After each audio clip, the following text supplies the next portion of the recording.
নমস্কার। আজকে আমরা শুনব শ্রী সুনীল গঙ্গোপাধ্যায়ের উপন্যাস তারপর কি হলো প্রথম পর্ব।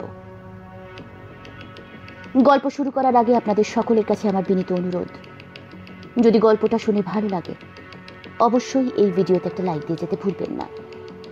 এছাড়াও যদি এখনো অবধি একটা ছিল প্রিয়াঙ্কায় সাবস্ক্রাইব না করে থাকেন তাহলে সাবস্ক্রাইব করে বেল নোটিফিকেশনটি টিপে রাখুন, যাতে ভবিষ্যতে চ্যানেলে নতুন গল্প বা চলতি গল্পের নতুন পর্ব আপলোড হওয়া মাত্রই তার নোটিফিকেশন আপনাদের ডিভাইসে পৌঁছে যায়। এক যে ছিল প্রিয়াঙ্কার সঙ্গে আছি থাকবো মেম্বারশিপ ক্লাবের কথা ভুলবেন না। এই ক্লাবের মেম্বাররা পাচ্ছেন সপ্তাহে একটি অতিরিক্ত গল্প। এই ভিডিওর তলায় কিংবা চ্যানেলের পেজে একটি জয়েন বাটন আছে। জয়েন বাটনটি ক্লিক করে মাসে মাত্র 29 টাকায় মেম্বার হয়ে যান সঙ্গে আছি থাকবো ক্লাবের। যারা আইফোন ইউজ করছেন তাদেরকে জানিয়ে রাখি, আইফোনে জয়েন বাটন সাধারণত দেখা যায় না। যদি আপনারা জয়েন করতে ইন্টারেস্টেড থাকেন তাহলে যে কোনো অ্যান্ড্রয়েড ডিভাইস থেকে বা ল্যাপটপ বা ডেস্কটপ কম্পিউটার থেকে জয়েন করতে পারেন। শুরু করছি শ্রী সুনীল গঙ্গোপাধ্যায়ের উপন্যাস তারপর কি হলো প্রথম পর্ব।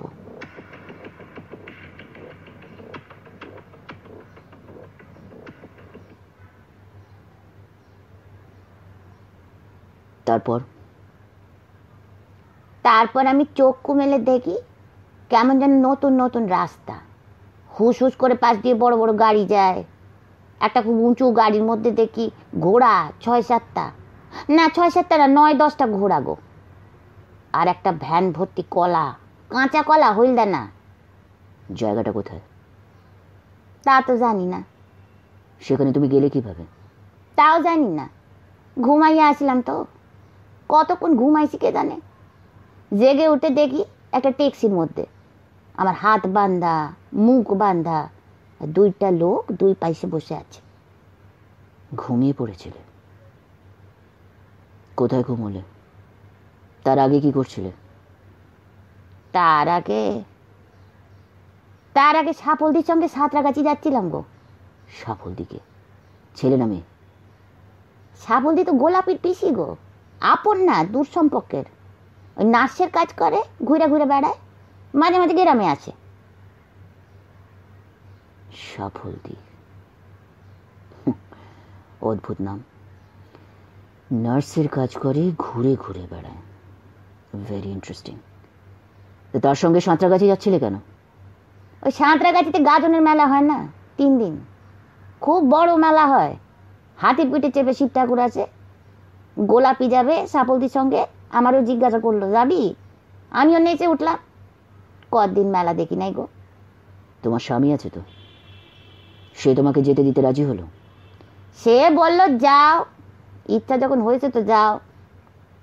আমি কিন্তু পয়সা করি কিছু দিতে পারবো না, আমার তো নিজের একটাও পয়সা নাই। বাসের টিকিট, রেলের টিকিট কেমনে দিব? মনকে তখন বুঝাই, হায় রে যাওয়া হবে না কো। তো গোলাপি তখন কইলো কান্দিস না রে, টিকিট লাগবে না, সব সাফলদি দিবে। সাফলদি তো বড় ভালো মানুষ না, দয়ার শরীর, তাই ঠিক হলো। তোমার তো ছেলে মেয়ে আছে? 2টা, একটা ছেলে একটা মেয়ে। নাম কি? রতন আর সরস্বতী। তোমার নাম তো লক্ষ্মী। সত্যি লক্ষ্মী নাকি অন্য কিছু? লক্ষ্মীর মেয়ের নাম সরস্বতী কি করে হয়? ওরা 2 বোন, তা জানো না? নাম তো আমি রাখি নাই, ও শাশুড়ি ঠাকুরুন রাখছেন। যাই হোক, সাঁতরাগাছিতে মেলা দেখতে যাবে, তোমার ছেলে মেয়ে তাতে আপত্তি করেনি? তারা নিজেরা যাওয়ার জন্য আবদার করেনি? ছেলে আমার খুব বুঝদার গো, তারে কোনো কথা একবার বললেই শোনে। মেয়েটা ঘ্যান ঘ্যান করছিল, গোলাপি আগেই কয়ে দিয়েছে তো বাচ্চাদের সঙ্গে লওয়া যাবে না। তখন মেয়ের বাপ বুঝালো, তোর মা তোকে মেলা থেকে পুঁতির মালা এনে দিবে। তাতেও মেয়ে বোঝে না। তখন তার মানে তোমার স্বামী তোমাকে যেতে দিতে রাজি, ছেলে মেয়ে মেনে নিল, আর তোমার শাশুড়ি? আসলে তো শাশুড়ি অনুমতি দেবে। শাশুড়ি তো হ্যাঁ না কিছু বলেন নাই, শুধু আমার মুখের দিকে একদৃষ্টে চেয়েছিলেন। শাশুড়ি মানুষ কেমন? ভালো বটে, মন্দও বটে, যেমন হয়। কোনোদিন আমার নাম ধরে ডাকেন নাই, পেতন থেকেই বলতেন বেটি। মাঝে মাঝে চড়চাপড় মারতেন, হপ্তায় 2-3 দিন রাত্রিরে খেতে দিতেন না গো। তবে এই কথাও না স্বীকার করলে আমার পাপ হবে। শাশুড়ি মা মাঝে মাঝে নরম সুরেও কথা কইতেন। সন্ধেবেলা বলতেন, আয় বেটি, তোর চুল বেঁধে দি। সে সময় হঠাৎ হঠাৎ ফুঁপায় ফুঁপায় কেঁদে উঠতেন গো। কেঁদে উঠতেন? কেন? তা তো জানি না, কোনোদিন কিছু বলেন নাই। তারপর কি হলো? তুমি গাজনের মেলায় গেলে, তাই তো? না, যাই নাই তো। যাওয়া হলো না? কপালে নাই, যাব কি করে? গাজনের মেলায় যেতে কপাল লাগে নাকি? বেশ, তো বাড়ি থেকে বেরিয়ে গেলে গোলাপির সঙ্গে? গোলাপি আমাকে নিয়ে গেল সাফল্যের কাছে। সোনারপুর পর্যন্ত হেঁটে গিয়ে আমরা ট্রেনে উঠে বসলাম। কটা বাজে তখন? তা তো জানি না, তবে বিকাল হয় নাই। গাছের ছায়া কালী মন্দিরের দিকে ছিল, পুকুরের জলে রোদ্দুর চমকাচ্ছিল। ট্রেন থেকে নামলাম শিয়ালদায়। উড়ি বাস, কত বড় স্টেশন গো! তুমি শিয়ালদায় আগে কখনো আসোনি? না, খুব ছোটবেলায় বোধহয় একবার, না তাও মনে নাই। কে আমাকে নিয়ে যাবে? চতুর্দিকে কত মানুষ। সাফল দিয়ে আমার হাত ধরেছিল যাতে আমি হারায় না যাই। আবার উঠলাম একটা রেলের কামরায়। শিয়ালদা থেকে সাঁতরাগাছি ট্রেন? সে তো হাওড়া লাইনে যেতে হয়। হাওড়া লাইন মানে? হাওড়া লাইন মানে হাওড়া লাইন। যাই হোক, সেজন্যেই তাহলে সাঁতরাগাছির মেলা দেখতে যাওয়া হয়নি। আমি যে ঘুমায় পড়লাম গো। ট্রেনে ঘুমিয়ে পড়লে? বিকেলবেলা? তাই তো, জানলার ধারে বসেছিলাম, দুলে দুলে যাইতেছে রেলগাড়ি।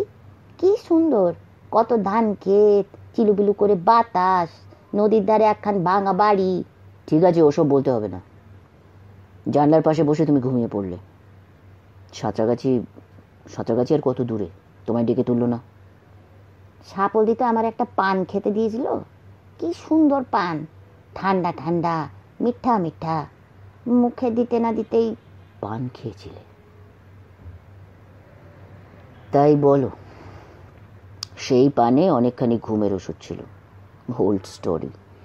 তা ঘুম ভাঙলো কখন? ঠিক মনে নাই, তবে রাত্রির, অনেক রাত্রির। শুনশান, কুকুর ডাকছিল। বিকেল থেকে রাত্রির, তার মানে সাঁতরাগাছি থেকে অনেক দূরে। সেখানে ট্রেন থেকে নামলে? বোধ হয়। কিছু তো দেখা যায় না, হাঁটতেও পারি না, কে যেন ধরে ধরে নিয়ে গেল। কোথায় জানি আবার শুয়ে পড়লাম, আবার ঘুম। কিছু খাওনি? খিদে পায়নি?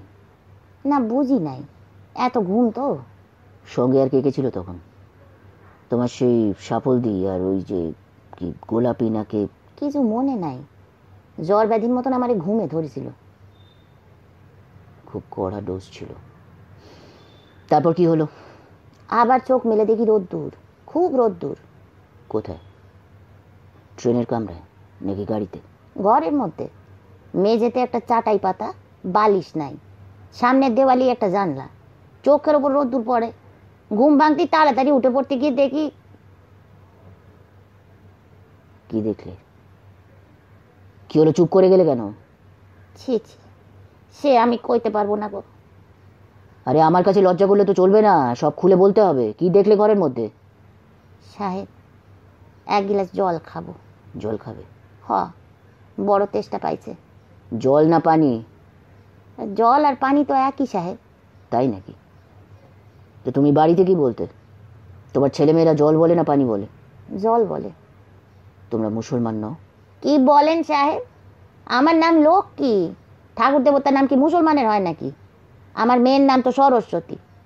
ওর সঙ্গে খেলা করে একজন, তার নাম লায়লা। আর একটা মেয়ে ভালো গান গায়, তার নাম জাহানারা। সে বলেছিল আমাদের পূজার প্রসাদ খেতে নাই। কিন্তু কেস ফাইলে তোমার নাম লেখা আছে শরীফান। স্বামীর নাম জলিল শেখ, বাড়ি মুন্সিগঞ্জ। ছেলে মেয়ের কোনো রেকর্ড নেই? না না সাহেব, কি বলতে চান? হ্যাঁ, আমার বাড়ি মুন্সিগঞ্জ, আমার নাম লক্ষ্মী পাড়ুই। আপনার তো আগে কইছি। তা বলেছো বটে, কিন্তু অনেকেই তো বানায়, অন্য নাম বলে। আচ্ছা, তুমি শরীফান নামে কারুকে চেনো? না। তোমার স্বামীর নাম কি? কইতে নাই, স্বামীর নাম নিলে পাপ হয়। হ্যাঁ, তার ছোট ভাইয়ের নাম বিরোজ। বিরোজ? সে আবার কি ধরনের নাম? হিন্দুদের এই নাম তো হয় না। ফিরোজ? তুমি হিন্দু আর তোমার স্বামীর ছোট ভাই মানে দেওর সে মুসলমান? না না সাহেব, সেও হিন্দু। বিরোজ বিরোজ। এ তো মহা মুশকিল হলো। Seems like a question of identity. তবে কি আমি ভুল মেয়ের সঙ্গে কথা বলছি নাকি? তুমি যদি লক্ষ্মী হও তাহলে শরীফান গেল কোথায়? জানি না। স্বামীর নাম একটা কাগজে লিখে দিতে পারো? হা কপাল, লিখতে পড়তে শিখি নাই সাহেব। বিরোজ। Could it be বিরাজ? That would make sense. বিরাজ হিন্দু নাম হয়। হ্যাঁ ঠিক বলেছেন সাহেব, বিরাজ বিরাজ। যাই হোক, তো রোদ্দুর চোখ লাগায় তোমার ঘুম ভাঙলো, তখন তুমি ঘরের মধ্যে কি দেখলে? বলতে তো শরম লাগে গো। লাগুক, চোখ নিচের দিকে নামিয়ে বলো। দেখি যে ঘরের এক কোণে আরেকটি মেয়ে ঘুমায় আছে। প্রথমে চিনি নাই, উপর হয়েছিল তো, আমি তো একবার চেয়ে চক্ষু ফিরিয়ে নিয়েছি। কেন? ইয়ে মানে কিছু ছিল না। কিছু ছিল না তার মানে? তুমি যে বললে গায়ে কিছু ছিল না। যে মেয়ে মানুষটা, তখনও মুখ দেখি নাই, তার গায়ে শাড়ি ব্লাউজ ছায়া কিছু ছিল না। বেঁচে ছিল? প্রথমে ভয় পেয়ে তারপর দেখি শ্বাস পড়ে। আসলে অত কথা কিছু ভাবি নাই সাহেব। এক দুই পলক সেই মেয়ে মানুষটার দিকে চেয়েই আমি নিজের দিকে, তারপরই ভয় চিৎকার দিয়ে উঠেছি। আর আমি কইতে পারবো না গো। বুঝেছি, আর বলতে হবে না। This is pretty common practice. তোমার গায়েও একটুও সুতো ছিল না, তাই তো? শাড়ি টাড়ি সব খুলে নিয়েছে। আর কোনো অত্যাচারের চিহ্ন? না সাহেব। রক্ত টক্ত? না। ঘুমের ওষুধ খাইয়ে তোমাদের দুজনের শাড়ি টাড়ি ওরা খুলে নিয়েছে, কেন জানো? তাহলে আর দরজায় তালা দিতে হয় না, পাহারা রাখতে হয় না। ওই অবস্থায় কোনো মেয়ে পালাতে পারবে না। জানলা খোলা ছিল বললে, জানলার বাইরে কি ছিল? দেখি নাই, উঠে যাওয়ার সাহস হয় নাই। কি হলো, কেন এমন হলো কিছু বুঝতে পারি না।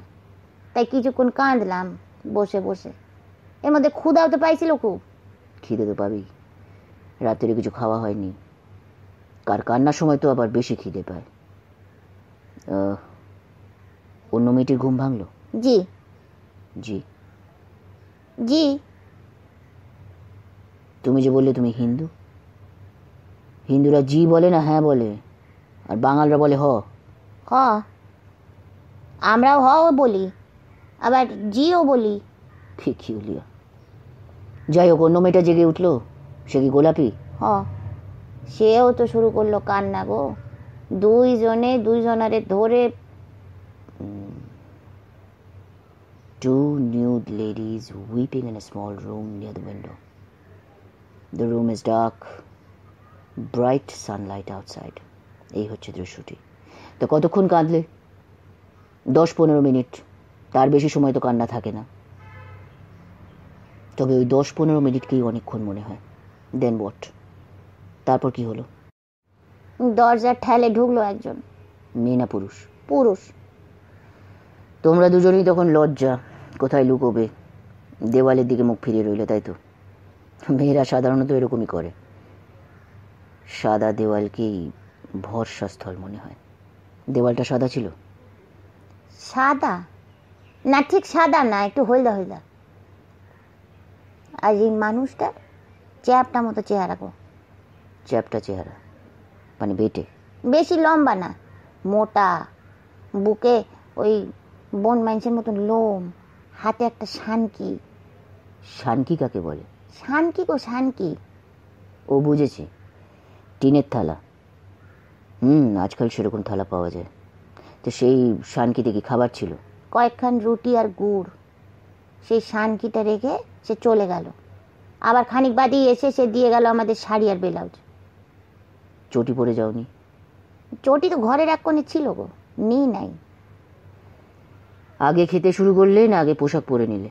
বলেন কি সাহেব, কোনো মেয়ে মানুষ কি শাড়ি টাড়ি না পরে খেতে পারে? মুখে খাবার ওঠে? ধরো যদি তখনই শাড়ি টাড়ি ফেরত না দিত, খিদেও তো পেয়েছিল, তাহলে কি করতে? যাই হোক, এটা এটা অবান্তর প্রশ্ন, আই এম সরি। তা গোলাপি তোমাকে প্রথম কথাটা কি বলল? গোলাপি কইল, মরছি রে মরছি, আমরা ডাকাইতের হাতে পড়ছি। ডাকাত? তো তোমাদের সেই সাফল্যি নাকি, সে কোথায় গেল? তার তো আর দেখা নাই, তারে আর একবারও দেখি নাই, ওইখানে তো দেখিই নাই। ঘরটাতে কতদিন রইলে? সেই রাত, পরের দিন, আবার একটা রাত। ওই চ্যাপটা লোকটা ছাড়া আর কেউ আসেনি ঘরে? পরের রাইতে এসেছিল, সাঁ জওয়ান, কপালে ফেটটি বাঁধা, সেই তো আসল ডাকাইত গো। ভাবলেও এখনো আমার এই এই দেখেন দেখেন দেখেন সাহেব, আমার শরীরটা কাঁপতেছে। আমি জীবনে কখনো পাপ করি নাই, কারুকে ঠকাই নাই, তবু আমার কেন এই শাস্তি? আমার ছেলে মেয়ে কোথায় রইল, কতদিন দেখি না। শোনো, শান্ত হও। তোমার নিশ্চয়ই এখন খিদে পেয়েছে, আমারও লাঞ্চ টাইম। তুমি খেয়ে টেয়ে কিছুক্ষণ জিরিয়ে নাও, আবার কথা হবে। আর ভালো করে ভাবো, কিছু যেন বাদ না পড়ে, কিচ্ছু গোপন করবে না। ওই সাফল্যের কথা কিন্তু বেশি করে জানতে হবে। সাহেব, আমার ছেলে মেয়ের সঙ্গে একবার দেখা হবে না? তারা তো এখানে নেই, তবে একটা কিছু ব্যবস্থা হবে নিশ্চয়ই।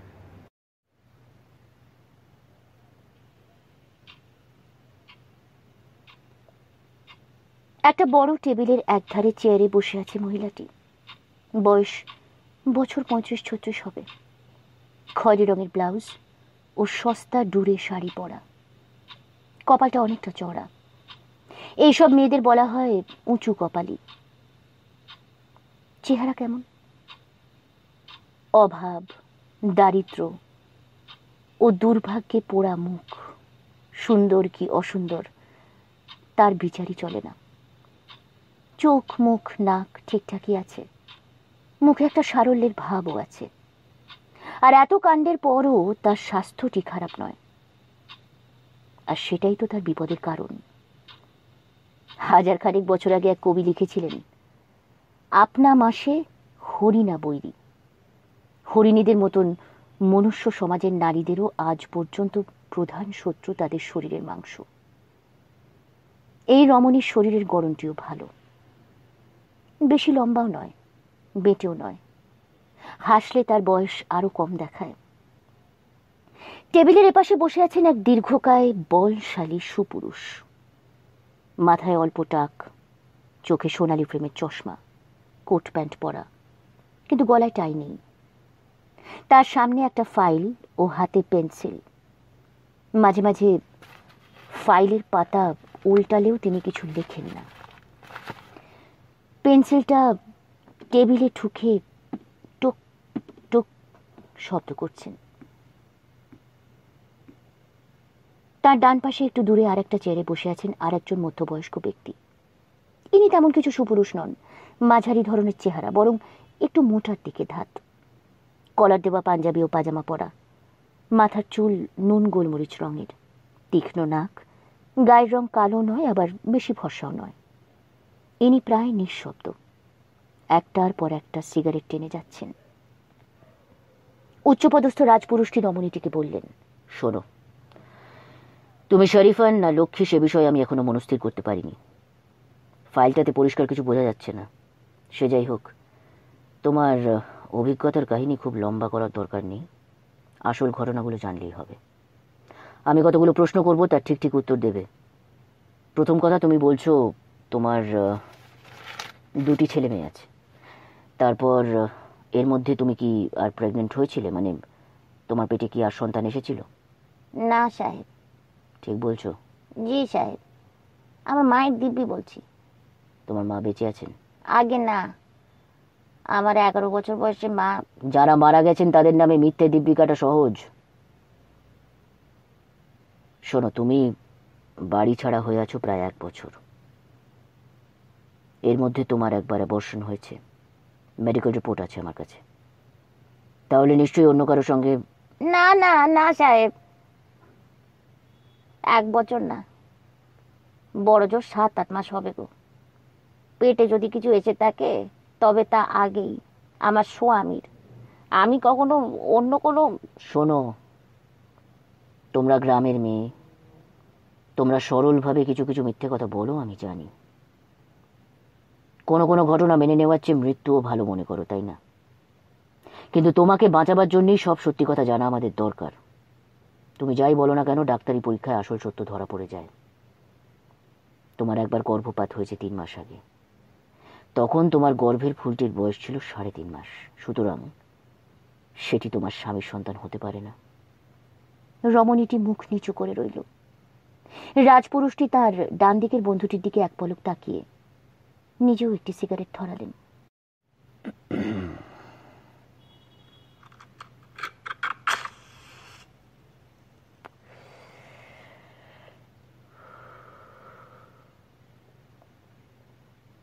শোনো মেয়ে, তোমাকে কথার মারপ্যাচে বিপদে ফেলার কোনো উদ্দেশ্য আমার নেই। এর মধ্যে যা যা ঘটেছে তার অনেক কিছুর জন্যই তুমি দায়ী নও, আমি জানি। তোমাকে বাধ্য হয়ে মেনে নিতে হয়েছে। পুরুষরা মেয়েদের কত কিছু মেনে নিতে বাধ্য করে, আবার অনেক মেয়ে বোকার মতন ভুলও করে। লোভের বশে ফাঁদে পা দেয়, নিজের ভবিষ্যৎ নিজেই বুঝে না। এদেশ থেকে অনেক মেয়েকে আড়কাঠিরা মিথ্যে কথায় ভুলিয়ে ভালিয়ে নিয়ে যায়, চুরি করে, জোর করেও পাচার করে দেয়। আবার কিছু কিছু মেয়ে স্বেচ্ছায় ঘর ছাড়ে, তারাই বেশি হতভাগ্য। যা আশা করে ঘর ছাড়ে তা পায় না। তোমার বয়সী কোনো মেয়ের স্বেচ্ছায় ঘর ছাড়া তেমন স্বাভাবিক কিন্তু নয়। এবার তুমি বলো, তুমি ঘর ছেড়েছিলে মেলা দেখতে যাওয়ার লোভে, একজনকে বিশ্বাস করে, নাকি তুমি ঘর ছাড়তেই চেয়েছিলে? একেবারে সত্যি কারণটা আমাদের জানা দরকার। যা বলবে আমার চোখের দিকে তাকিয়ে বলবে, মুখ নিচু করে থাকবে না। সাহেব, তাইলে আপনি আগে আমাকে একটা কথা বলেন তো। অনেক মেয়ের তো বিয়াই হয় না। গরিব ঘরের মায়াদের বিয়ে হওয়াটাই তো ভাগ্যের কথা। আমার বিয়া হয়েছিল, স্বামী পাইছি, সন্তান পাইছি, তবু আমি নিজের ইচ্ছায় ঘর ছাড়বো কেন? নিশ্চিন্তি আশ্রয় ছেড়ে কোনো মেয়ে কি বাইরে পা বাড়ায়? হ্যাঁ, পুরুষরা যেতে পারে, মায়েরা কি যায়? সন্তানের টানই তো বড় টান গো, তাদের ছাইরা কেউ যায়? তোমার কথা পুরোটা ঠিক না হলেও অনেকটা ঠিকই বলেছ। সাধারণত পুরুষরাই ঘর ভাঙে, বউকে ছেড়ে অন্য মেয়ের কাছে যায়। সন্তানের টানও পুরুষদের কম। তবু এসব সত্ত্বেও কখনো কখনো মেয়েরা ঘর ছাড়ে যদি অন্যে টান পড়ে। দুবেলা যদি ভাত না জোটে, বাচ্চারা খেতে না পায়, কিংবা স্বামী বা শাশুড়ি অত্যাচার করে মারে, তা বেশি দিন সহ্য করতে না পেরে। তোমার শ্বশুর বাড়িতে তোমার ওপর কখনো অত্যাচার করা হতো? মার খেয়েছো? তোমার স্বামী? না সাহেব, স্বামীর হাতে আমি কখনো মাইর খাই নাই। আর অন্যের টান, হ্যাঁ তা ছিল। গ্রীষ্মকালে 3 মাস 2 বেলা ভাত জুটতো না, শুধু আমানি খেয়ে থেকেছি, তবু অসহ্য হয় নাই। নিজেরা হাত পেটা থেকেও ছেলে মেয়েদের খেতে দিয়েছি। ঘর ছাড়বো কেন গো বলেন? তবে তুমি শুধু মেলা দেখার টানে বেরিয়েছিলে, তাই তো? ইচ্ছা হয়েছিল। নিজের গ্রামের বাইরেও কত গ্রাম আছে, কত মানুষ আছে, যাই একটু দেখে আসি। স্বামী রাজি হয়ে গেল, এমনকি শেষ পর্যন্ত 5টা টাকাও দিয়েছিল। তোমার স্বামী আগে কখনো তোমাকে এরকম অন্যদের সঙ্গে যেতে দিয়েছে? না। তো এইবার যে এক কথায় রাজি হলো তাতে তুমি অবাক হওনি? একটু হয়েছিলাম, কিন্তু তখন বেড়াবার নামে এমন নেচে উঠেছিলাম, অন্য কথা ভাবি নাই। তোমার স্বামী ঘরামির কাজ করে? জি, টালির কাজ জানে। তো এখন টালির কাজ কমে গেছে, টিনের চাল হয়, ছাদ ঢালাই হয়, সেসব তো পারে না। একটা পাও কমজোরি। ঠিক আছে, তোমার স্বামীর কথায় পরে আসছি। এখন বলো, আগে যে বলেছিলে ট্রেন থেকে নামিয়ে নেওয়ার পর ঘুমন্ত অবস্থায় যে ঘরটায় তোমাকে আর গোলাপিকে রেখেছিল, সেখানে তুমি মোটে 2 রাত্রি ছিলে, তাই তো? 2 রাত্রির। ফাইলের রিপোর্টে লেখা আছে সেখানে তুমি ছিলে মোট 5 দিন। হতে পারে, হিসাব তো মনে নাই। কোর্ট জানো তো, আদালত। সেখানে যখন তোলা হবে তখন ঠিক ঠিক উত্তর দিতে হবে। একবার 2 রাত্রির, একবার 5 দিন বললে চলবে না। অবশ্য আমি বুঝি, আমি জানি মনে না থাকা অস্বাভাবিক কিছু না। তো দ্বিতীয় রাত্রিরে যে লোকটি তোমার উপর অত্যাচার করেছিল, সে কি তোমায় শেষ পর্যন্ত? না না হুজুর, মা কালীর দিব্যি, আমারে পারে নাই। ও গোলাপিরে প্রথমে ধরেছিল। তোমাকে পারেনি সেই রাত্রে? তারপরেও আরও 3 রাত্রে। সে কি পরে পেরেছিল? হা ভগবান, হা ভগবান, আমারে বিষ দিলা না কেন? বুঝেছি, তোমার দোষ নেই। ভগবান এত ব্যস্ত থাকেন যে তোমার মতন মেয়েদের প্রার্থনা শোনার সময় পান না। তার বিষের স্টকও এখন কম। তোমাকে দোষ দিচ্ছি না, পুরুষদের গায়ে জোর বেশি, তারা অনেক কিছু করতে পারে। তোমাকে আমি এই কখানা ছবি দেখাচ্ছি, এর মধ্যে সেই রাতের গরিলাটিকে একটু চিনে দেখো তো, দেখো এখানে আছে কিনা।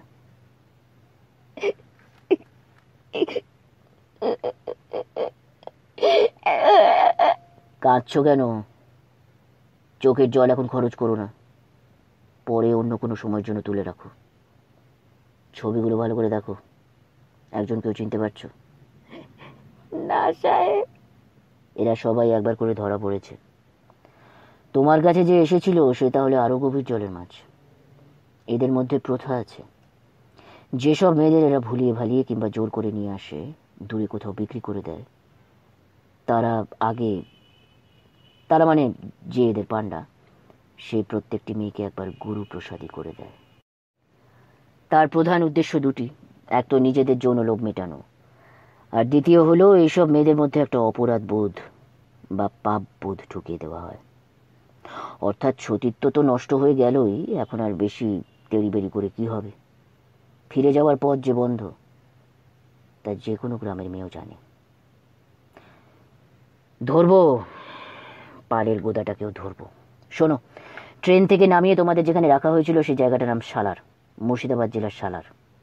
ওখানে কিছুদিন পাচারকারীদের ঘাঁটি ছিল। কিছুদিন অন্তর অন্তর এরা ঘাঁটি পাল্টায়। সালার থেকে বিহারে পাচার করা সহজ। হ্যাঁ সাহেব, আমি ওই শালার নামটা কয়েকবার শুনেছি। তোমাদের দলে ছিল 11টা মেয়ে, দক্ষিণ 24 পরগনা থেকে সংগ্রহ করা। এদের মধ্যে কয়েকজনকে আগেই জড়ো করা হয়েছিল বাংলাদেশ থেকে, 2জন নেপালি। হিন্দু মুসলমানের কোনো ভেদ নেই, মেয়ে বিক্রির বাজারে সবাই মেয়ে। তোমাদের এই দলটাকে সালার থেকে নিয়ে যাওয়া হয় ঝাঁসি। পুলিশ সবই খবর জোগাড় করেছে, কিন্তু অনেক পরে। এখন ফাইল রেডি, অথচ পাখি হাওয়া। এই লক্ষ্মী ওরফে শরীফান ছাড়া আরেকটি মেয়ের সন্ধান আমরা পেয়েছি। সেই মেয়েটির কথা পরে হবে।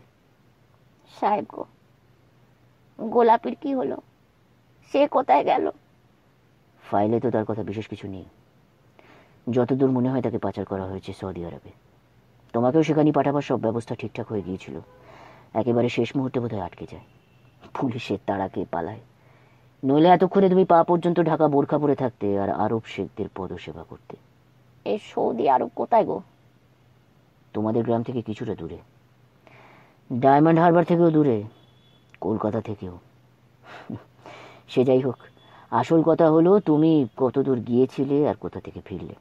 আমি এখন কোথায় গো? খুব ভয়ের জায়গায়। তোমাদের গ্রামে সবাই কলকাতার নাম শুনলেই ভয় পায় না? না সাহেব, কত লোক তো কলকাতায় কাজ করতে আসে। আমি তো মুখ্যসুখ্য মানুষ, কি করে এখানে এসেছি তাও তো জানি না গো। তুমি জানো না, অথচ তুমি সারা দেশ ঘুরে এসেছো। এরকমই তো হয়। ঝাঁসির নাম শুনেছো তুমি? আগে না। একজন নারী, দারুণ তেজস্বী ছিলেন, ব্রিটিশদের বিরুদ্ধে বিদ্রোহ করেছিলেন, নিজে ঘোড়ায় চড়ে লড়াই করতেন। লোকে বলে সাহেবদের বিরুদ্ধে লড়াই করতে করতে যখন দেখলেন ধরা পড়া ছাড়া আর উপায় নেই, তখন একটা দুর্গ থেকে ঘোড়া শুদ্ধ ঝাঁপ দিলেন, তবু ধরা দিলেন না। এরকম স্মৃতি বিজড়িত এক অসাধারণ নারীর সেই জায়গা। সেই ঝাঁসির রানী লক্ষ্মীবাই দারুণ গর্বের সঙ্গে বলেছিলেন, মেরি ঝাঁসি নেই দৌঙ্গি। আর আজ সেখানেই নারী পাচারের একটি কেন্দ্র। হয়তো এসব কিছুই তুমি বুঝবে না। তোমাকে বারবার ঘুমের ওষুধ খাইয়ে নিয়ে যাওয়া হচ্ছিল এক জায়গা থেকে আরেক জায়গায়। ওই ঝাঁসিতে তুমি ছিলে 5 সপ্তাহ, সেখানকার কথা কিছু মনে আছে? সেখানে কি পাহাড় ছিল? হ্যাঁ, ঝাঁসিতে ছোট ছোট টিলা আছে, পাহাড় বলা যায় না। ঝাঁসিতে আমি গেছি অনেক দিন আগে, ওই দুর্গটাও একটা টিলার উপরে। তবে তোমাদের কাছে টিলাও তো পাহাড়। আমি তো ভাবতাম ম্যাঘ, আকাশের গায়ে ম্যাঘ। কয়েকদিন পর ভাবলাম ম্যাঘ কি রোজ রোজ একই রকম থাকে নাকি? ম্যাঘ তো উইড়া যায়। তখন একজন কইলো ম্যাঘ না, ওরে কয় পাহাড়। একজন কইল। সে একজনটা কি? সে কি বাংলায় কথা বলছিল? না গো, হিন্দিতে। তুমি হিন্দি বোঝো? একটু একটু বুঝি। সেও তো একজন মেয়ে লোক, 2 হাত ভর্তি কাঁচের চুড়ি, একদিন থেকে সব চুড়ির রং লাল, আরেকদিন থেকে সব সবুজ। সে তো আমাদের খাবার দিত গো। আমাদের মানে? তোমরা কজন ছিলে সেখানে? 5 জন, তার মধ্যে 2 জন নেপালি, বাংলা বোঝে না। একজন বেশ ছোট, 16-17 বছর বয়স হবে। সে তো খালি কাঁদে, সব সময় কাঁদে। তার কান্না শুনলে আমারও কষ্ট হয়, কান্না আসে। কিন্তু জোরে কাঁদলেই একজন এসে মারে, চুলের মুঠি ধইরা লাইথায়। তাই আমি পলাইলাম একদিন। এই সময় একজন আরদালি এসে প্রশ্নকারী পুলিশ অফিসারটির হাতে একটা চিরকুট দিল। সেটা পড়ে নিয়ে অফিসারটি বললেন, না, আজ আর বসা যাবে না। আমাকে এক্ষুনি একবার রাইটার্স বিল্ডিংয়ে যেতে হবে। কাল আবার সকাল 10:30টায়। আরদালিকে নির্দেশ দিলেন লক্ষ্মী নামের স্ত্রী লোকটিকে কাস্টাডিতে রেখে দেওয়ার ব্যবস্থা করতে। তারপর তার পাশে বসা ব্যক্তিটিকে বললেন, চলো আমরা বেরোই। তুমি যদি চাও তোমাকে পথে কোথাও নামিয়ে দিতে পারি। আলিপুরের ভবানী ভবন থেকে বেরিয়ে গাড়িতে উঠতে উঠতে পুলিশ অফিসার হুমায়ুন কবির তার বন্ধু বিনায়ক ঘোষালকে বললেন, শুনছো তো সব মেয়েটির কথা? গল্প নয়, একেবারে কঠিন বাস্তব। বাস্তব তো বটেই, ট্র্যাজিকও বটে। কিন্তু নতুনত্ব কি আছে? বহু মেয়ের জীবনে তো এরকম ঘটছে। নতুনত্ব না থাকতে পারে, তবু প্রতিটি মেয়েরই জীবনটা তো আলাদা। মাঝে মাঝে আমার নিজেরই ইচ্ছে করছে 2-1 প্রশ্ন জিজ্ঞেস করতে, কিন্তু তা বোধহয় উচিত হবে না, তাই না? একদম উচিত নয়। তুমি বাইরের লোক, তোমাকে আমি বন্ধু হিসেবে এনেছি। যদি তোমার বিশেষ কিছু জানতে ইচ্ছে হয়, তুমি আমাকে ইংরেজিতে সেটা বলতে পারো। তারপর আমি ওকে জিজ্ঞেস করব, সেটা অফিসিয়াল হয়ে যাবে। আমি একটা ব্যাপার বুঝতে পারছি না হুমায়ুন, তুমি এই লক্ষ্মীমণি আর শরীফান বিবির ব্যাপারটা পরিষ্কার করছো না কেন? এই মেয়েটিকে তো লক্ষ্মীমণি বলেই মনে হচ্ছে। মুশকিল হচ্ছে কি জানো, লক্ষ্মীমণি নামে কারোর মিসিং ডায়েরিতে নাম নেই, কেউ তার নামে থানায় কিছু জানায়নি। অথচ শরীফান বিবির নামে ডায়েরি আছে, ওই একই জায়গা থেকে যে নিরুদ্দেশ হয়েছে।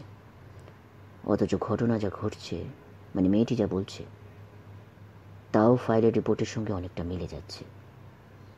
এই মেয়েটি যদি শরীফান না হয়, তাহলে তার জীবনের সব ঘটনায় জানবে কি করে বলো? তোমাদের রিপোর্টে নিশ্চয়ই নামের গন্ডগোল হয়েছে। তা হতে পারে, কিন্তু একটা ব্যাপার বোঝা যাচ্ছে, শরীফান বিবি মিসিং এটা যেমন ঠিক, এই লক্ষ্মীমণিও চালান হয়েছিল। দুজনের কাহিনী মিশে গেছে। সেজন্যই আমি এর কাছ থেকে ডিটেলস জানতে চাইছি। আচ্ছা হুমায়ুন, আমাদের এই পশ্চিমবাংলা থেকে এত মেয়ে বাইরে চালান যায়, তোমরা পুলিশটা কিছু করতে পারো না? এটা তো তোমাদের পক্ষে একটা ডিসগ্রেস। শুধু পুলিশের দোষ দিচ্ছ, দোষ তো গোটা সমাজের। যে সমাজে মেয়েদের কোনো মর্যাদা নেই, শিক্ষা কিংবা জীবিকার সুযোগ এত কম, সেই সব সমাজে মেয়েদের নিয়ে ছিনিমিনি খেলা তো চলবেই, আর বহুকাল ধরে চলে আসছে। বাংলাদেশ থেকে, নেপাল থেকেও প্রচুর মেয়ে চালানো হয়। খবরের কাগজগুলো এ ব্যাপারে বেশি উচ্চবাচ্য করে না। এইসব খবর চাপা দেওয়ার একটা চেষ্টা চলে বলে মনে হয়। আর তোমরা লেখকরাই বা কী করছো বিনায়ক? তোমাদের কিছু দায়িত্ব নেই? একসময় লন্ডন শহরে বেশ্যাবৃত্তির খুব রমরমা ছিল। সেই সময় জর্জ বার্নার্ড শ একটা নাটক লিখেছিলেন, মিসেস ওয়ারেন্স প্রফেশনস। তাতে উচ্চবিত্ত বিলিতি সমাজের মুখোশ খুলে দিয়েছিলেন তিনি। তোমরা বাঙালি লেখকরা সেরকম কিছু লিখতে পারো না? এই যে কলকাতা শহরে সোনাগাছি বলে বিরাট একটা পতিতাপল্লী আছে, তোমাদের কোনো লেখায় তার উল্লেখ থাকে? শরৎচন্দ্র তবু লিখেছিলেন একটু একটু, তাও এমন একটা রোম্যান্টিক ভাব দিয়েছিলেন যে আসল ব্যাপারটা কিছুই ফুটে ওঠেনি। ব্যাপারটা অত সহজ নয় হুমায়ুন, পরে আলোচনা করব। তুমি আপাতত আমাকে রবীন্দ্র সদনের কাছে নামিয়ে দাও। ঠিক আছে।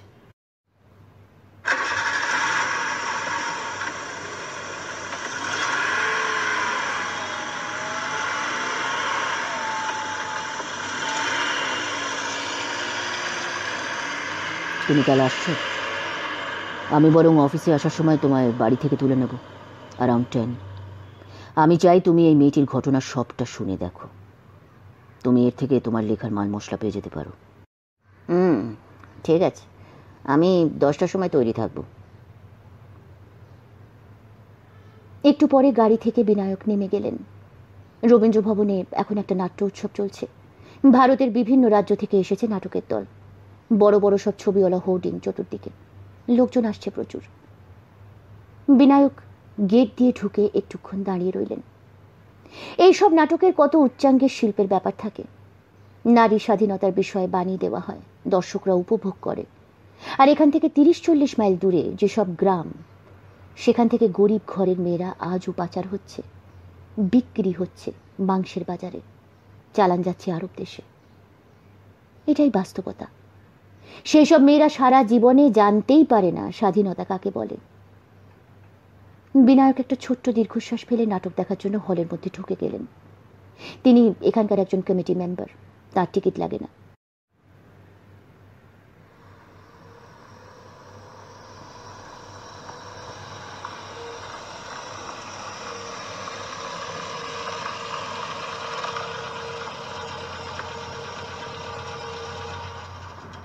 পরদিন ঠিক 10:05 হুমায়ুন কবিরের গাড়ি এসে হাজির। প্রত্যেকদিন বাড়ি থেকে বেরোবার সময় হুমায়ুন স্নান টান করে ফিটফাট হয়ে বেরোন। বিনায়ক রোজ দাড়ি কামান না, কখনো 3-4 দিনও বাদ পড়ে যায়। এক একদিন তো স্নান করতেও ভুলে যান।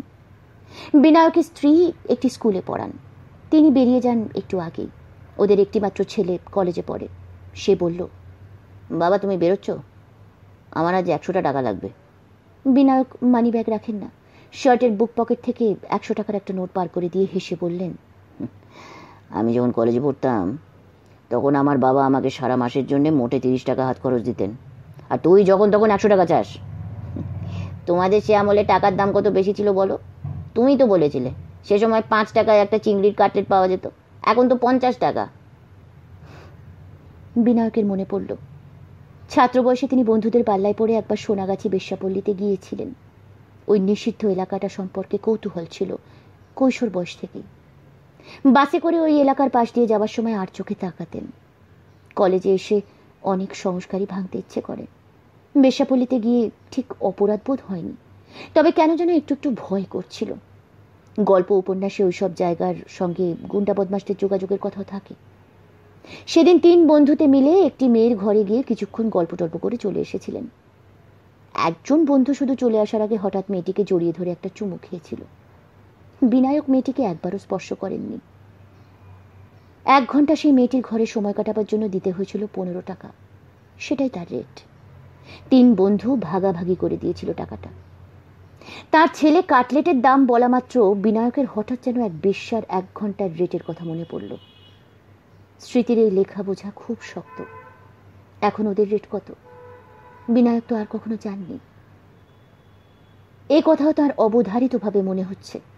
তার ছেলেও কি বন্ধুদের সঙ্গে বেশ্যাপল্লীতে গেছে কখনো? সরাসরি জিজ্ঞেস করা তো যায় না, তবে সম্ভাবনা কম। এখন ছেলে আর মেয়েদের মেলামেশা কত সহজ হয়ে গেছে। বিনায়কের যৌবনকালে মেয়েদের সঙ্গে গোপন সম্পর্ক স্থাপন করতে হতো অনেক সাবধানে, বন্ধু বান্ধবদেরও না জানিয়ে। এখন কলেজের ছেলে আর মেয়েরা কলকাতার বাইরে একসঙ্গে বেড়াতে যায় 2-3 দিনের জন্য। সুপ্রতিমী তো গত মাসে বাইরে ঘাটশিলা থেকে ঘুরে এলো। 3টি ছেলে আর 2টি মেয়ে। একটা বাংলোতে ওরা রাত কাটিয়েছে। আজকাল সব মেয়েদেরই বোধহয় বিয়ের আগে শারীরিক সম্পর্কের অভিজ্ঞতা হয়ে যায়। বিনায়কের দেরির সময়টায় হুমায়ুন খবরের কাগজ পড়ছিলেন। বিনায়ক গাড়িতে ওঠার পর তিনি বললেন, আজ ইন্টারোগেশনটা শেষ করে ফেলবো ভাবছি। সারাদিন লেগে যেতে পারে। দুপুরে কি তোমায় বাড়ি ফিরতে হবে নাকি? না ফিরলে বাড়িতে ফোনে বলে দেবো। কাল শরীফান বিবির পুরো রিপোর্ট পেয়েছি বুঝলে। মুন্সিগঞ্জ আর নবীপুর, এই দুটো পাশাপাশি গ্রাম। এই নবীপুরের কালু মির্জার 3 মেয়ের 1 মেয়ে শরীফান। এক শনিবারের হাট থেকে সে আর বাড়ি ফেরেনি। আর কাঠির দল তাকে জোর করে ধরে নিয়ে গিয়েছিল বলে মনে হয়। তারপর তাকে ঝাঁসিতে একবার ট্রেস করা গেছে। আর এই আমাদের লক্ষ্মীমণিও ঝাঁসির কথা বলল। ওই শরীফানকে যে ঝাঁসিতে ট্রেস করা গেছে তা তোমরা কি করে জানলে? আরে সারা দেশেই তো এইসব চোরাচালানকারীদের ঘাঁটি আছে। পুলিশে একেবারে কিছু করে না তাও তো নয়, হয়তো দেরিতে খবর পায়। তখন পুলিশের রেড হয় ওইসব ঘাঁটিতে। পুলিশ কয়েকজনকে রাউন্ড আপ করে, কখনো আবার পুলিশ পৌঁছবার আগেই পাখি উড়ে যায়। আগেই খবর পায় কি করে? নিশ্চয়ই পুলিশেরই কোনো লোক তাদের খবর দিয়ে দেয়, তাই না? সেটাও মিথ্যে নয়। বাংলায় কথা আছে না, সর্ষের মধ্যেই ভূত। পুলিশের মধ্যেও এরকম অনেক ভূত আছে। আসলে তো প্রচুর টাকার খেলা না। এসব বদমাশরা এত বেশি ঘুষ অফার করে যে অনেকেই লোভ সামলাতে পারে না। না, এখন আর বেশি কমের ব্যাপার নেই। তোমাদের পুলিশ ডিপার্টমেন্টের নিচের তলার লোকেরা তো 10 কোটি টাকা ঘুষ নিতেও ছাড়ে না। আপাতত ওই বিষয়টা থাক, আসল কথাটা বলি। বলো।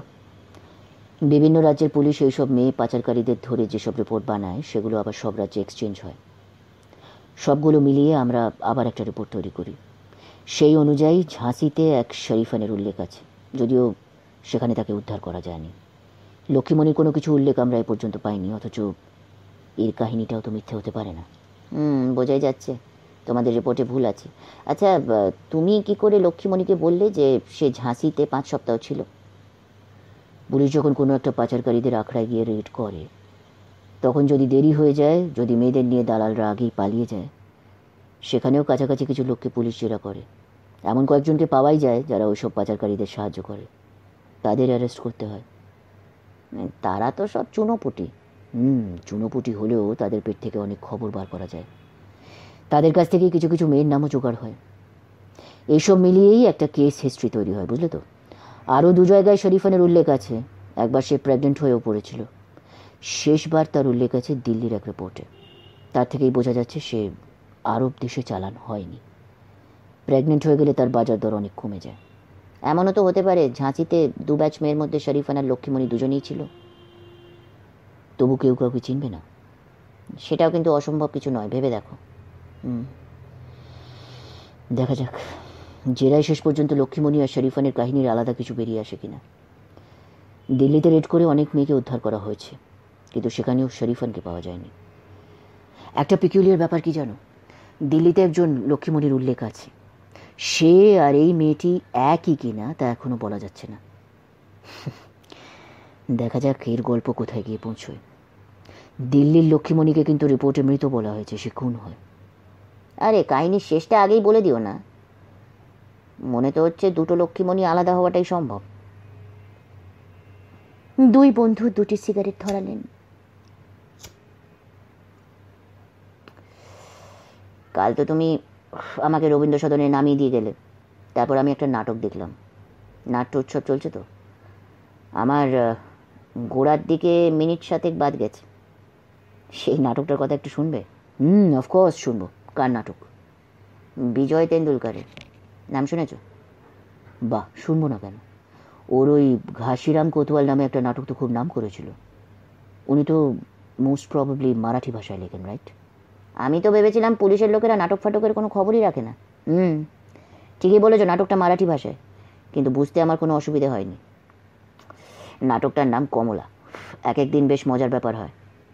কাল তোমার অফিসে বসে মেয়ে পাচারের কাহিনী শুনছিলাম, তারপরে এসে একটা নাটক দেখলাম, সেটা ওই একই বিষয়।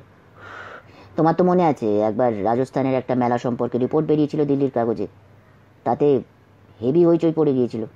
মনে আছে। এই তো বছর 2 আগের কথা। সরকার থেকে বলা হয়েছিল যে ওই রিপোর্টের সব কথা মিথ্যে, মেয়ে বিক্রির ব্যাপার তো। রাজস্থানের সেই মেলায় গরু, ছাগল, উট যেমন বিক্রি হয় তেমনি মেয়েও বিক্রি হয়।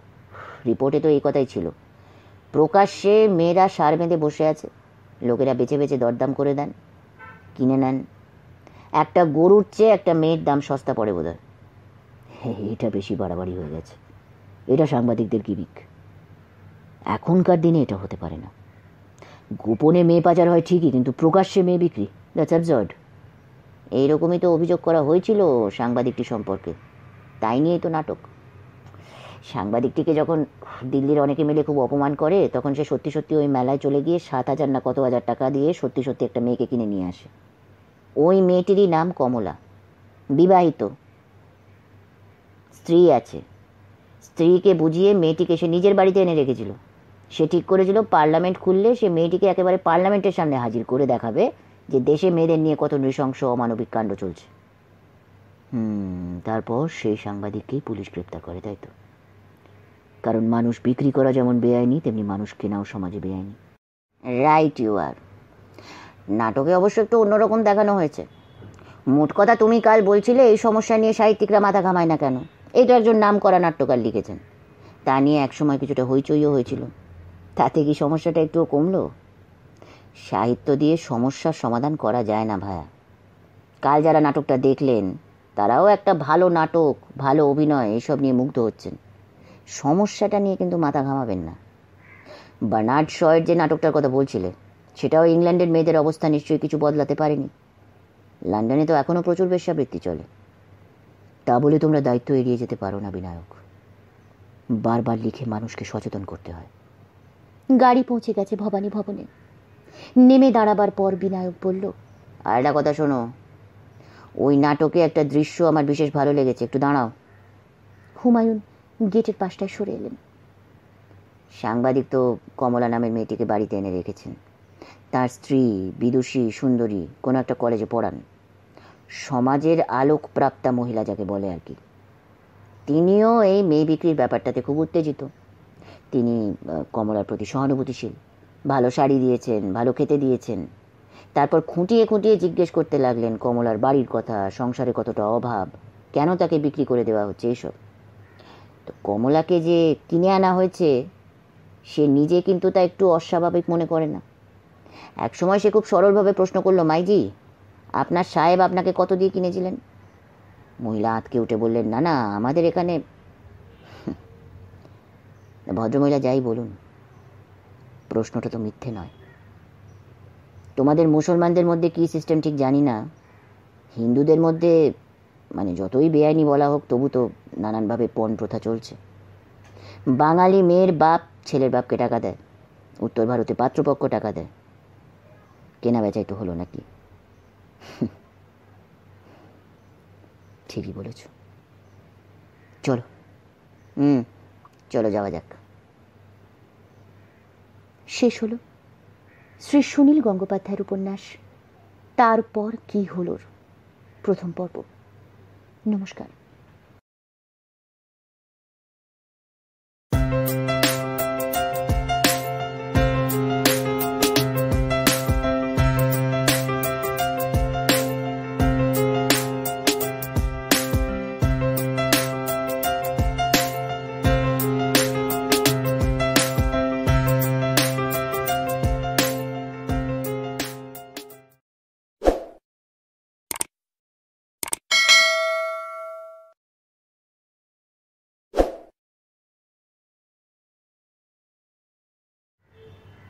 নমস্কার।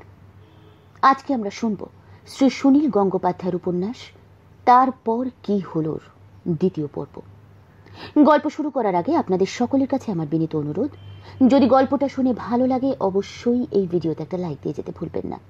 এছাড়াও যদি এখনো অবধি একজে ছিল প্রিয়াঙ্কায় সাবস্ক্রাইব না করে থাকেন তাহলে সাবস্ক্রাইব করে বেল নোটিফিকেশনটি টিপে রাখুন, যাতে ভবিষ্যতে চ্যানেলে নতুন গল্প বা চলতি গল্পের নতুন পর্ব আপলোড হওয়া মাত্রই তার নোটিফিকেশন আপনাদের ডিভাইসে পৌঁছে যায়। একজে ছিল প্রিয়াঙ্কার সঙ্গে আছি থাকবো মেম্বারশিপ ক্লাবের কথা ভুলে যাবেন না। এই ক্লাবের মেম্বাররা পাচ্ছেন সপ্তাহে একটি অতিরিক্ত গল্প। এই ভিডিওর তলায় কিংবা চ্যানেলের পেজে একটি জয়েন বাটন আছে। জয়েন বাটনটি ক্লিক করে মাসে মাত্র 29 টাকায় জয়েন করুন একজে ছিল প্রিয়াঙ্কার সঙ্গে আছি থাকবো ক্লাব। যারা আইফোন ইউজ করছেন তাদেরকে জানিয়ে রাখি, সাধারণত আইফোনে জয়েন বাটনটি দেখা যায় না। আপনারা যদি জয়েন করতে ইন্টারেস্টেড থাকেন তাহলে যে কোনো অ্যান্ড্রয়েড ডিভাইস থেকে বা ল্যাপটপ বা ডেস্কটপ কম্পিউটার থেকে করতে পারেন। প্রথম পর্বে আমরা শুনলাম যে ইন্সপেক্টর হুমায়ুন এবং তার বন্ধু লেখক বিনায়ক একটি নতুন কেসে ইনভলভ হয়ে গেছেন। লক্ষ্মীমণি বলে এক মহিলাকে ইন্টারোগেট করছেন তারা। ব্যাপারটা যে নারী পাচার চক্রের সেটা পাঠক পাঠিকাদের কাছে পরিষ্কার। বেশ জোরালো পেঁচালো কেস মনে হচ্ছে। এখন তো সবে শুরু, দেখা যাক এই পর্বে এই গল্প কতদূর গড়ায়। শুরু করছি তারপর কি হলোর দ্বিতীয় পর্ব। লক্ষ্মীমণিকে আগেই সেই বড় ঘরটা এনে বসিয়ে রাখা হয়েছে। সে বসে আছে দেয়াল ঘেঁষে মেঝেতে। গতকালও প্রথমে সে চেয়ারে বসতে চায়নি, বারবার বলছিল চেয়ারে তো বাবু বিবিরা বসে, গরিব মানুষদের জন্য নয়। হুমায়ুন ঘরে ঢুকেই বললেন, লক্ষ্মীমণি ওঠো, আমাদের সামনের এই চেয়ারটায় বসো। আজও সে আপত্তি করতে যাচ্ছিল। হুমায়ুন আবার হুকুমের সুরে বললেন, আরে ওঠো ওঠো, বসো। লক্ষ্মীমণির শরীর মুচড়ে খুবই আড়ষ্টভাবে বসল সেই চেয়ারে। এটা সরকারি অফিস, সরকারের চোখে সবাই সমান। তুমি গরিব কি বড় লোক তাতে কিচ্ছু এসে যায় না। সেই জন্য আমাদের মতন তোমারও চেয়ারে বসার অধিকার আছে। বিনায়ক আপন মনে হাসলেন। সেই হাসিতে বিদ্রুপের সামান্য চিহ্ন আছে।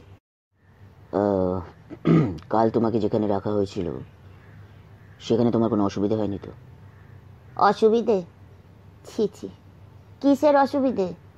একখান বিছানা ছিল, মাঝরাইতে কেউ ঘরে আসে নাই। ঠিক মতন খাবার টাবার দিয়েছিল? কি খেয়েছো? রুটি দিয়েছিল 5 খান, আর মাংস 4 টুকরো, বেশ বড় বড় টুকরা। কাঁচা পেঁয়াজ চাইছিলাম, তা দেয় নাই। রুটির সঙ্গে পেঁয়াজ পাইলে বেশি ভালো লাগে। পেট ভইরা খাইছি। মাংস দিয়েছিল? তবে তো ভালো কথা। বিনায়কের দিকে তাকিয়ে হুমায়ুন বললেন, কাস্টাডিতে রাখার সময় পুলিশ মাংসও দেয়, বুঝলে?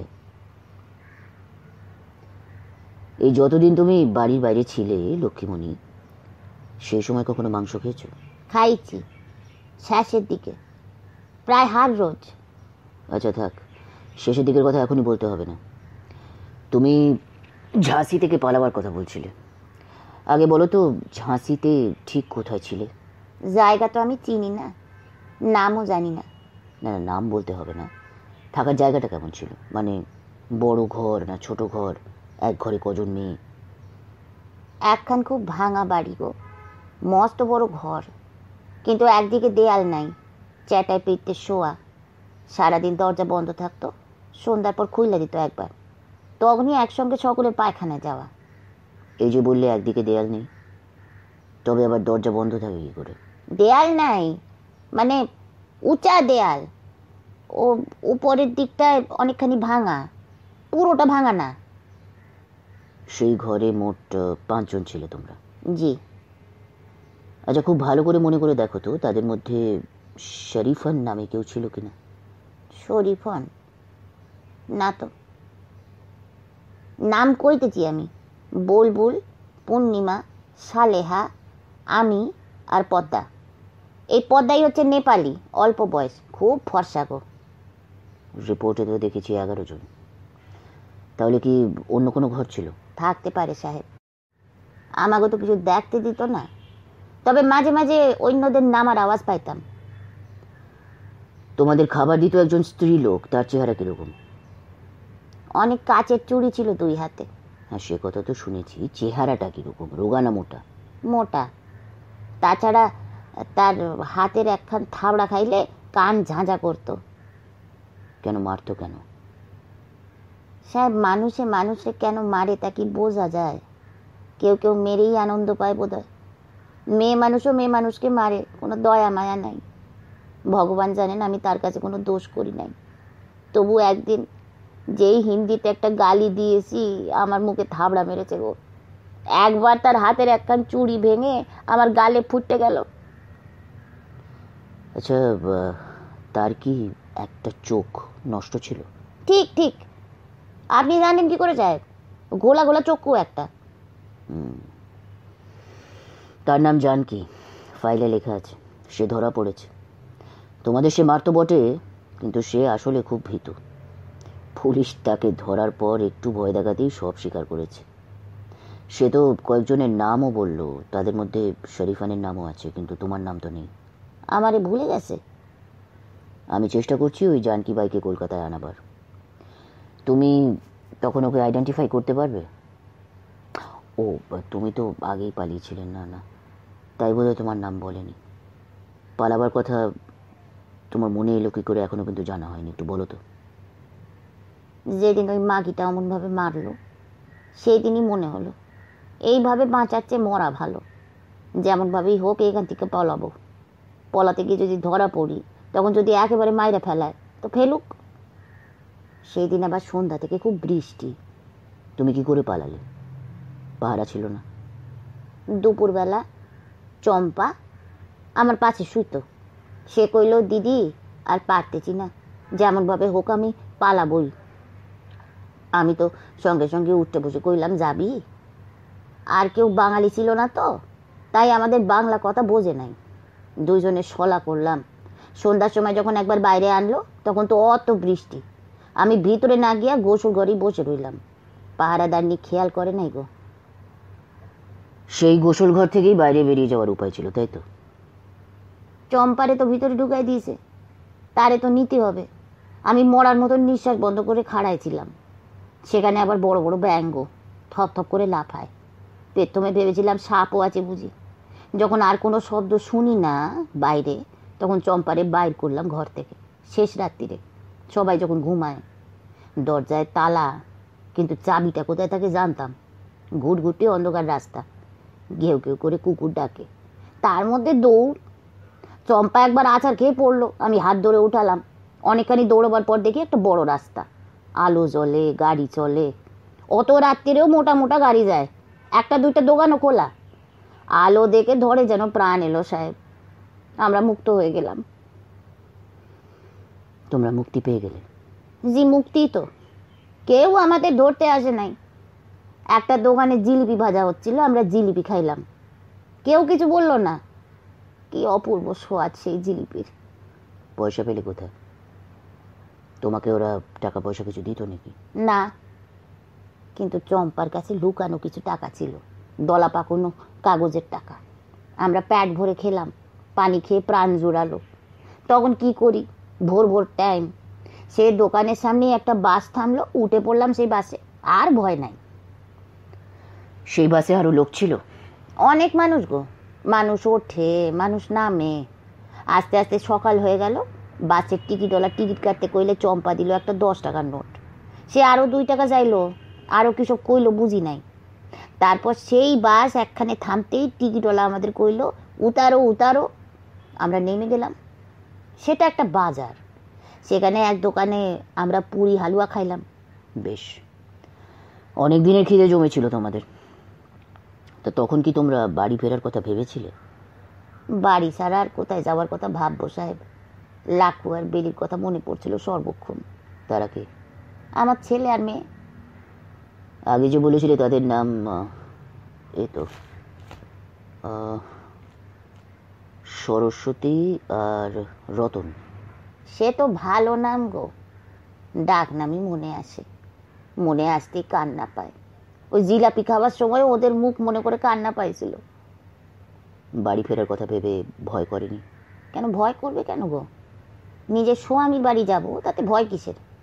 কতক্ষণে পৌঁছবো। এই সময় সাহেব একটা অদ্ভুত প্রাণী দেখলাম, অমন আগে জীবনে কখনো দেখি নাই। গাড়ি টানে, গরুও না ঘোড়াও না, লম্বা গলা, মুখখান ছোট, এদিক ওদিক ঘুরায়। বুঝেছি, উঠ। ওইসব অঞ্চলে এখনো উঠে গাড়ি টানে। হাতি দেখনি? ওসব দিকে তো রাস্তা দিয়ে পোষা হাতিও যায়। উঠ? ওরা মানুষরে কামড়ায় সাহেব? না। তো বাড়ি যাওয়ার কথা যে ভাবলে, একবারও কি মনে হলো না যে ফিরতে পারলেও বাড়িতে তোমাদের আর ঠাঁই হবে না? এতগুলো দিন বাড়ির বাইরে ছিলে, পরপুরুষের সঙ্গে রাত কাটিয়েছ, তারপর কি বাড়ির লোক ফেরত নেবে? কেউ তো কিছু জানে না গো। জানা তো দরকার নেই। বাড়ির বাইরে এক রাত্রি থাকলেই মেয়েদের জীবন নষ্ট হয়ে যায়। পুরুষরা মাঝে মাঝেই বাড়ির বাইরে রাত কাটাতে পারে, তাতে তাদের দোষ হয় না। এটা ভগবানের কিরকম বিচার সাহেব? তা তো আমি বলতে পারবো না। ভগবানের সঙ্গে যদি তোমার কখনো দেখা হয়, তাকে তুমিই জিজ্ঞেস করো। হ্যাঁ, আমার পোড়া কপাল। আমার মতন অভাগিনীর কাছে কি আর ভগবান দেখা দেবেন? আমি যে পাপ করেছি। কি পাপ করেছো? আপনি যে বললেন বাড়ির বাইরে রাত কাটিয়েছি, তাতে তো আমার পাপ হয়েছে, জীবন নষ্ট হয়ে গেছে। না না, আমি তোমার পাপের কথা বলিনি। পাপ পুণ্যের বিচার করার অধিকার আমার নেই। আমি শুধু বলেছি, আমাদের দেশের মেয়েরা বাড়ির বাইরে রাত কাটালে সমাজ তা মেনে নেয় না। মেয়েদের কোনো দোষ না থাকলেও বিবাহিত মেয়েদের স্বামী, শ্বশুরবাড়ির লোকেরা তাকে আর ক্ষমা করে না। ওগো বাবু, তোমার পায়ে পড়ি গো, আমাকে একবার আমার স্বামীর কাছে ফিরিয়ে দাও। তিনি ভালো মানুষ, তিনি আমায় ঠেলবেন না গো। তিনি তো আমার ছেলে মেয়েরও বাপ। সেই ব্যবস্থা করব নিশ্চয়ই।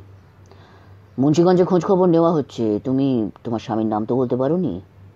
বিরাজ নামেও কারোর সন্ধান এখনো পাওয়া যায়নি। জলিল শেখের বউ শরীফান বিবির কথা সেখানকার লোক জানে। আর কার বউ হারিয়ে গেছে সে তো জানাই যাচ্ছে না। আমারই সেখানে নিয়ে চলেন না, আমি তো বাড়ি চিনি। একটা মস্ত বিশাল অশ্বত্থ গাছ, যার মগডালে শকুন বসে, সেখানে পুকুরের পাড়ে। ব্যস্ত হয়েও না, সেখানে তোমাকে নিয়ে যাওয়া হবে নিশ্চিত। আগে ভালো করে সব খবর টবর নেওয়া হোক। তো ঝাঁসি থেকে তোমরা পালালে, আবার ধরা পড়ে গেলে কি করে? ধরা ঠিক পড়ি নাই। আমরা দুটি মেয়ে, কিছু চিনি না, ওইখানকার ভাষাও ঠিক ঠিক বুঝি না, কোথায় আছি তাও জানি না, রাস্তায় রাস্তায় ঘুরে বেড়াই।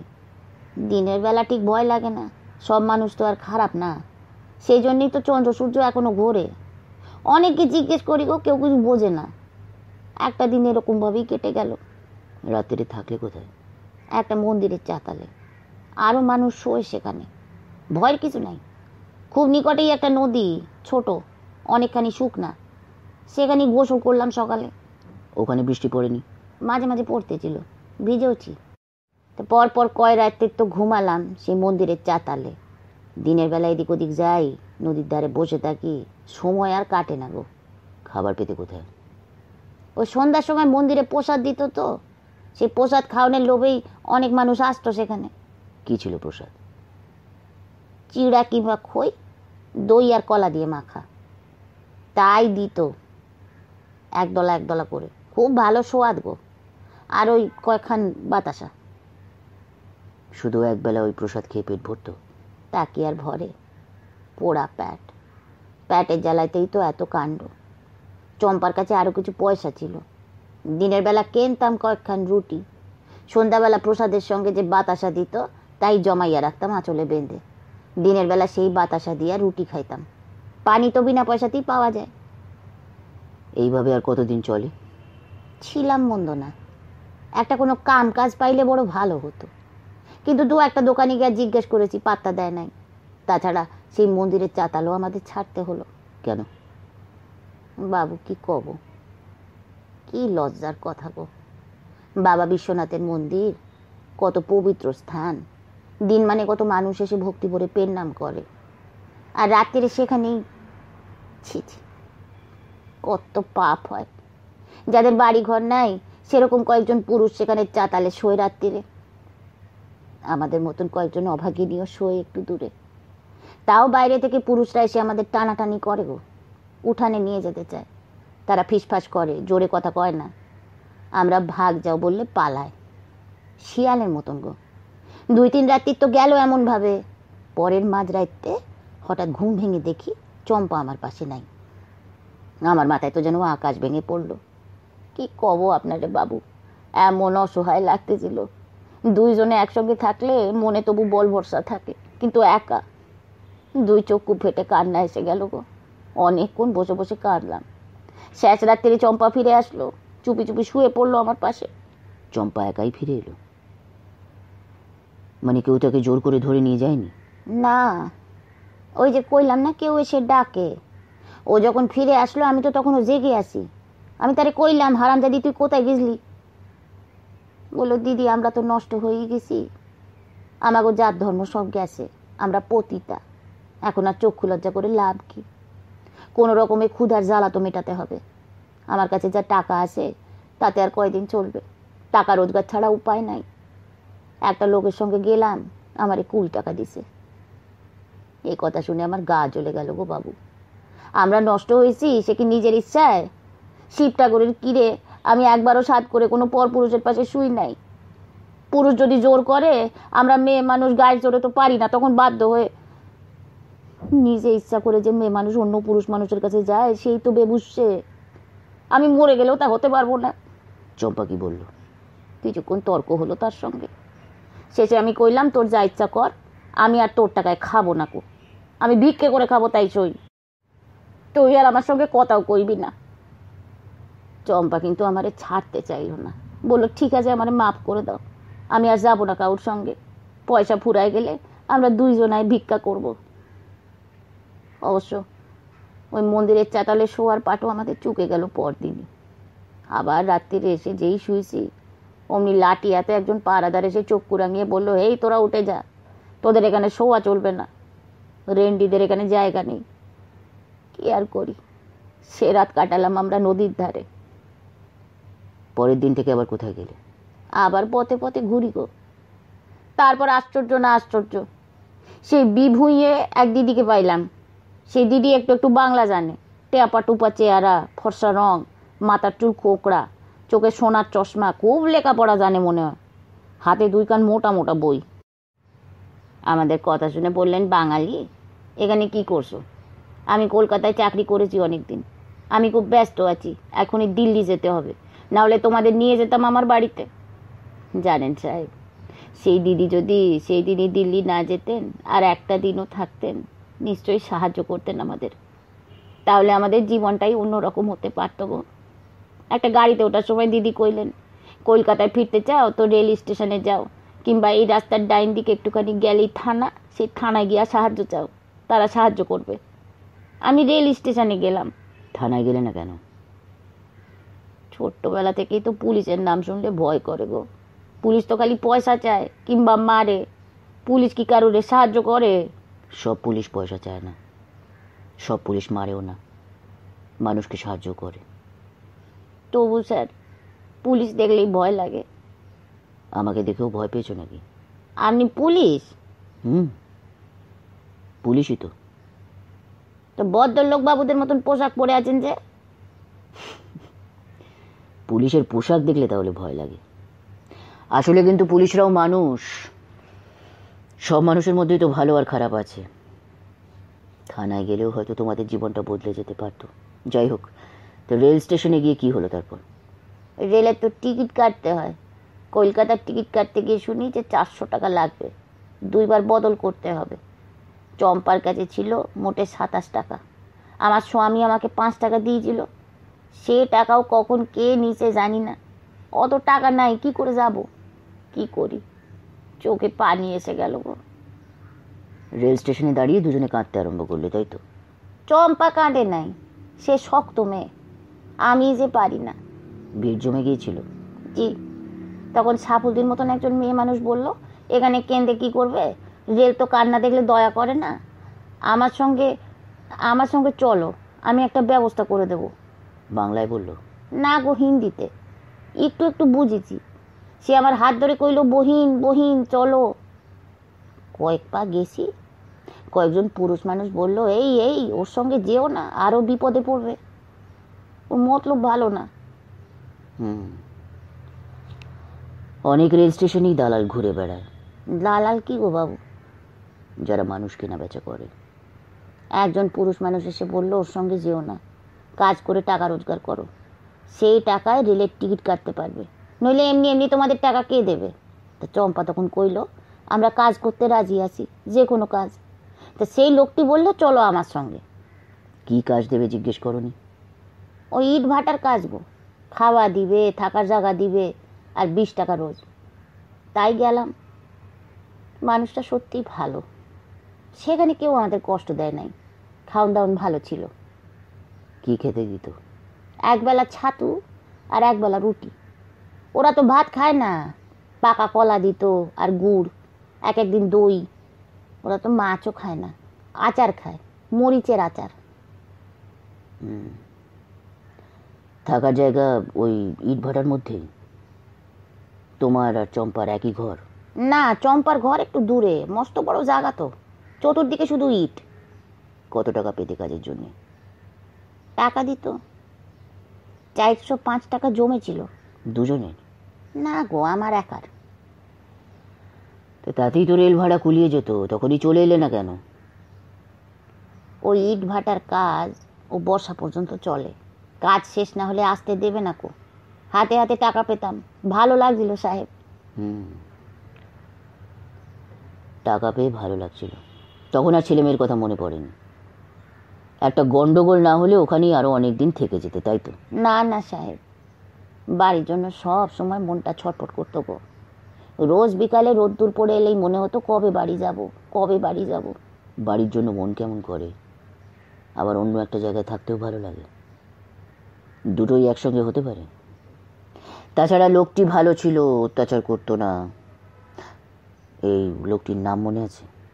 এই কয় মাসে কত মানুষই তো দেখলাম, অনেকেরই নাম জানি না, তবে এই লোকটির নাম মনে আছে, সুরজ। লম্বা চড়া মানুষ, গলার আওয়াজ একেবারে বাঘের মতন গো, কিন্তু মনটা নরম। তাকে তোমার বেশ পছন্দ হয়েছিল মনে হচ্ছে। তোমার স্বামীর চেয়েও সে পুরুষ মানুষ হিসেবে ভালো নাকি? ছি ছি, এ কি কথা কইছেন সাহেব? নিজের স্বামীর সঙ্গে কি অন্য কোনো পুরুষের তুলনা হয়? তার সঙ্গে তো আমার সেরকম কোনো সম্পর্ক ছিল না গো। এই আবার মিথ্যে কথা শুরু করলে তুমি। ওই সুরজের সঙ্গে প্রতিটি রাত তুমি একসঙ্গে কাটাতে। প্রথম তো একদিন কান্নাকাটি করেছিলে বোধহয়, তারপর মেনে নিয়েছিলে, ভালো রাখতে শুরু করেছিল, তাই না? জীবনে যদি একজনের বেশি পুরুষ আসে তাহলে মনে মনে একটা তুলনাও তো আসবে। তো সুরজকে কি তোমার বেশি ভালো লেগে গিয়েছিল?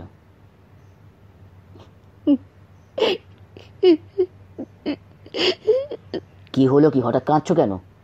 এর মধ্যে কান্নার কি আছে? সুরজ সত্যি ভালো, কিন্তু সে তো আমার ছেলে মেয়ের বাপ নয়, ধর্মসাক্ষী করে স্বামী হয় বাবু।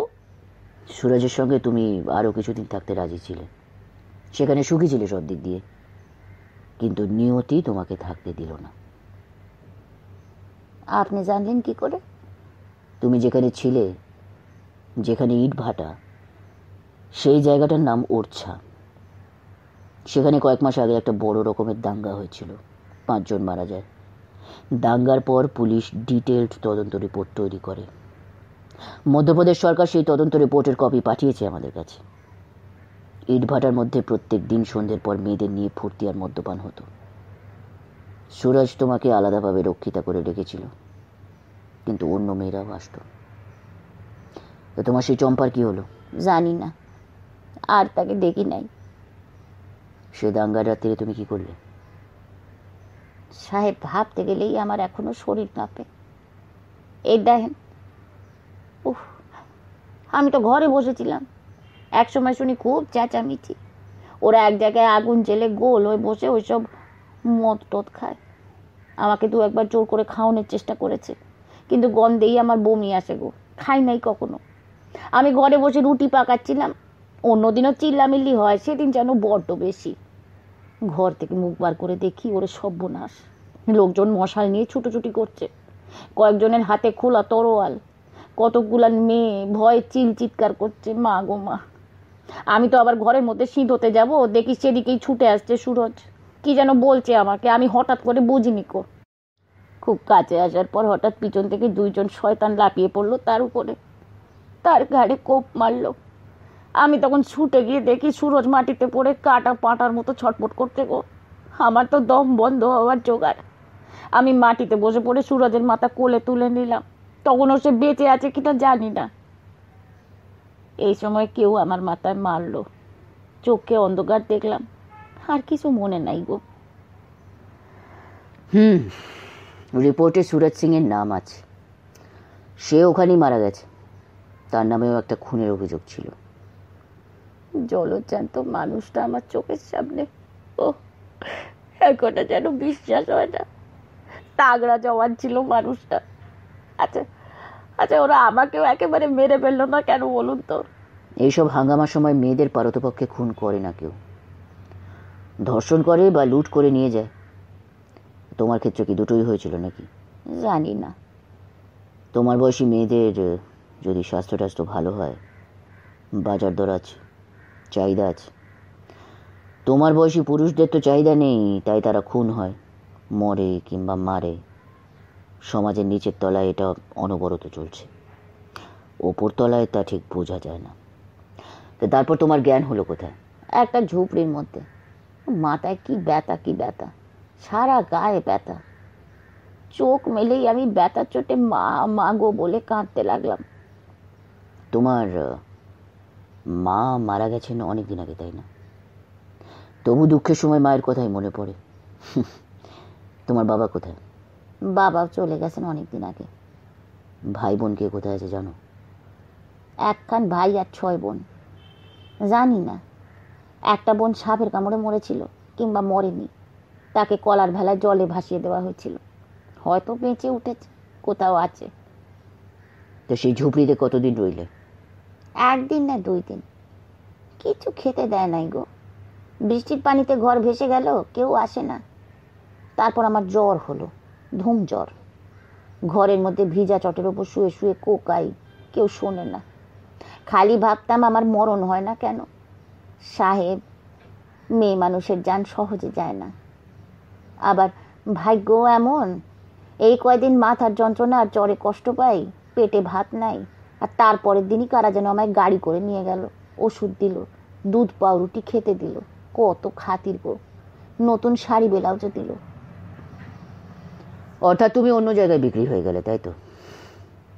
এক হিসেবে তোমার ভাগ্য ভালো বলতে হবে, কারণ ঝাঁসিতে যে ডেরায় মেয়েদের রাখা হয়েছিল তারা সবাই পাচার হয়ে গেছে আরব দেশে। তুমি আর চম্পা পালিয়ে গিয়েছিলে বলে বেঁচে গেলে। আরব দেশে একবার পাচার হলে আর ফিরিয়ে আনা যায় না। তো চম্পার আর খোঁজ পাওনি? না গো সাহেব। তো এবার তোমায় কোথায় নিয়ে গেল জানো? না। এর পরের রিপোর্টে সেসব স্পষ্ট করে লেখাও নেই। তোমার পেটে যে বাচ্চাটি এসেছিল সেটা কোথায়? ওই সুরজ সিংয়ের সঙ্গে থাকার সময়? অ্যাবর্শনের সময়, মানে গর্ভপাত করার সময় গন্ডগোল হওয়ায় খুব খারাপ অবস্থায় একটি মেয়ে হাসপাতালে ভর্তি হয়েছিল। নাম দেওয়া হয়েছিল কমলা। সে আবার 2 দিন পরে ভালো করে সুস্থ হওয়ার আগেই হাসপাতাল থেকে পালায়। তা আমি ধরে নিচ্ছি এই লক্ষ্মী আর কমলা একই। সুরজই তোমাকে ভর্তি করা আর পালাবার সাহায্য করেছিল, তাই না? সুরজ আমায় খুব যত্ন করতো গো। অর্থাৎ বাকিটা স্বীকার করবে না। সুরজ তোমাকে কি বলে ডাকতো? লক্ষ্মী। আবার এক এক সময় নেশা করে নাম ভুলে গিয়ে বলতো কমলা। তাহলে তো ঠিকই আছে। এরপর তোমাকে যেখানে নিয়ে যাওয়া হলো সেই জায়গাটারও তুমি নাম জানো না। ঘুমিয়ে ঘুমিয়ে গিয়েছিলে দিনের বেলা, আবার পান খেয়েছিলে। রাগ করবেন না সাহেব, ওই সুরজ আমাকে গ্যাঁজার নেশা ধরিয়েছিল। গ্যাঁজা খেলে সব দুঃখ কষ্ট ভুলে যেতাম। কেউ গ্যাঁজা দিলে না বলতাম না। গাঁজা খেয়েছিলে। তারপর যে বাড়িতে উঠলে সেই বাড়িটা কেমন? ওরে বাপরে, অমন ভালো বাড়িতে জীবনে থাকি নাই গো। 3 তলা, সাদা পাথরের মেঝে, কত রকমের বাতি, পাখা ঘোরে, ঠান্ডা মেশিন, ওই ফ্রিজ বলে তাই না। সেখানে একটা ঘর পেলে? নিজের ঘর না গো, 1 তলার একটা লম্বা ঘরে 5 জন। 2 তলা আর 3 তলার এক একখানা ঘরে যারা থাকে তারা সব বাবুদের বাড়ির মেয়েদের মতন, ফসা ফসা, চুল ছোট, ভুরু আঁকা, কেউ আবার গানও গায়। আর নিচের তলায় আমরা 5 জন, উনাদের এক একজনের দাসী। আমাকে জানার সঙ্গে জুতে দিল, তার নাম জানেমান। একেবারে হুড়ি পরির মতন রূপ, টানা টানা চোখ, মেজাজটা খুব খারাপ। মাঝে মাঝে আমার পাছায় লাথি মারত গো। প্রথম দিনই আমার লক্ষ্মীর নামটা শুনে মুখ ভেটকি দিয়ে বলেছিল, এখানে ও নাম চলবে না, তোর নাম হলো পিয়ারা। তারপর থেকে সবাই সেই নামই ডাকতো। ও সেই বাড়িতে কয়েকজন বাঙালিও ছিল। সেখানে তোমার কাজটা কি ছিল? ওই দিনের বেলা জানেমন দিদির গত টিপে দিতাম, চুল বেঁধে দিতাম, পান সেজে দিতাম। আর সন্ধেবেলা ঘরে বাবুরা এলে গেলাস দিতাম, সোটা, পানি, কিছু খাবার এনে দিতে হতো। এইসব। অর্থাৎ খিদমতগারি ছাড়া আর কিছু করতে হতো না, তাই তো? না। ঠিক বলছো? জি। শরীর ব্যবহার করতে হয়নি? না না। বলেছি না আমার কাছে মিথ্যে কথা বলে লাভ নেই। এখন আর লুকিয়ে কি হবে? পুরুষের সঙ্গে শুতে হতো না? 2টা তাগড়া জোয়ান পাহারাদার ছিল, একটার নাম বাঘা। সে এক একদিন নেশার ঝোঁকে তার ঘরে জোর করে টেনে নিয়ে যেত গো। আর দিদির ঘরে যেসব বাবুরা আসতো তাদের মধ্যে 2-3 জন এমন সব অদ্ভুত কাণ্ড করতো, মা গো সি সি, সেসব কথা আমি মুখে উচ্চারণ করতে পারবো না গো, আমারে মাফ করবেন সাহেব। ঠিক আছে, বলতে হবে না। তা সেখানে মোট কথা খেয়ে পড়ে ভালোই ছিলে? খাওয়া পড়া ভালো, কিন্তু সব সময় মন উচ্চাটন করতো ছেলে মেয়ের কথা বলে। ওই একটাই তো চিন্তা ছিল আমার। এই সময় ছলছল করে উঠল লক্ষ্মীমণির চোখ। চোখে আঁচল চাপা দিয়ে সে থেমে রইল একটুক্ষণ, তারপর আবার ধরা গলায় বলল, ছেলে মেয়ের কথা মনে পড়লে আত্মাটা বড় ছটপট করে গো বাবু, টনটন করে। সেই বাড়িতে প্রায় দিনই মাংস খেতাম।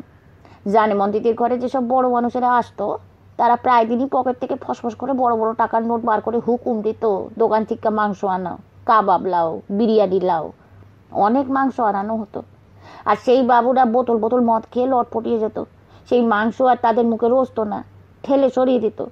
পরে আমরাই তো খাইতাম সেই মাংস টাংস, যেমন সুন্দর গন্ধ তেমন সোয়াদ গো।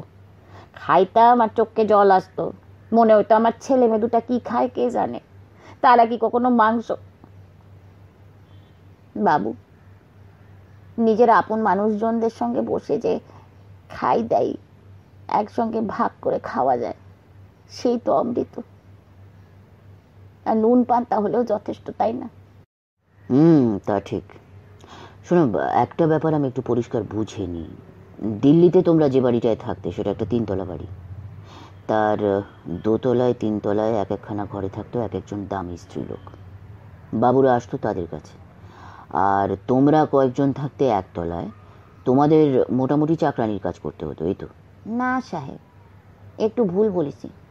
ওই পাকা বাড়ির নিচের তলায় আমরা থাকতাম না, বাড়ির সঙ্গে একটুখানি বাগান ছিল, সেই বাগানের মধ্যে 2-3খান টালির ঘর। আমি আর 2-3জন চাকরানি সেই টালির ঘরে থাকতাম গো। আসল বাড়িটার অনেক ঘরই খালি থাকতো। এর 1 তলার ঘরগুলো আমরা ব্যবহার করতে পারতাম না, দুপুরবেলা তো বেশি কাজ থাকতো না। আমরা কয়েকজন একটা ঘরে তাস খেলতাম, ওরা আমারে তাস খেলা শিখাই নিয়েছিল। সেই বাড়িতে শরীফান বলে কেউ ছিল? জি ছিল তো। ছিল? আগে যে বলেছিলে শরীফান বলে কাউকে চেনো না?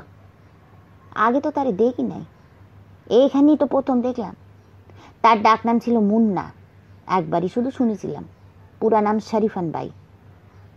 সে কি ওই 2তলা 3তলার ঘরে থাকতো?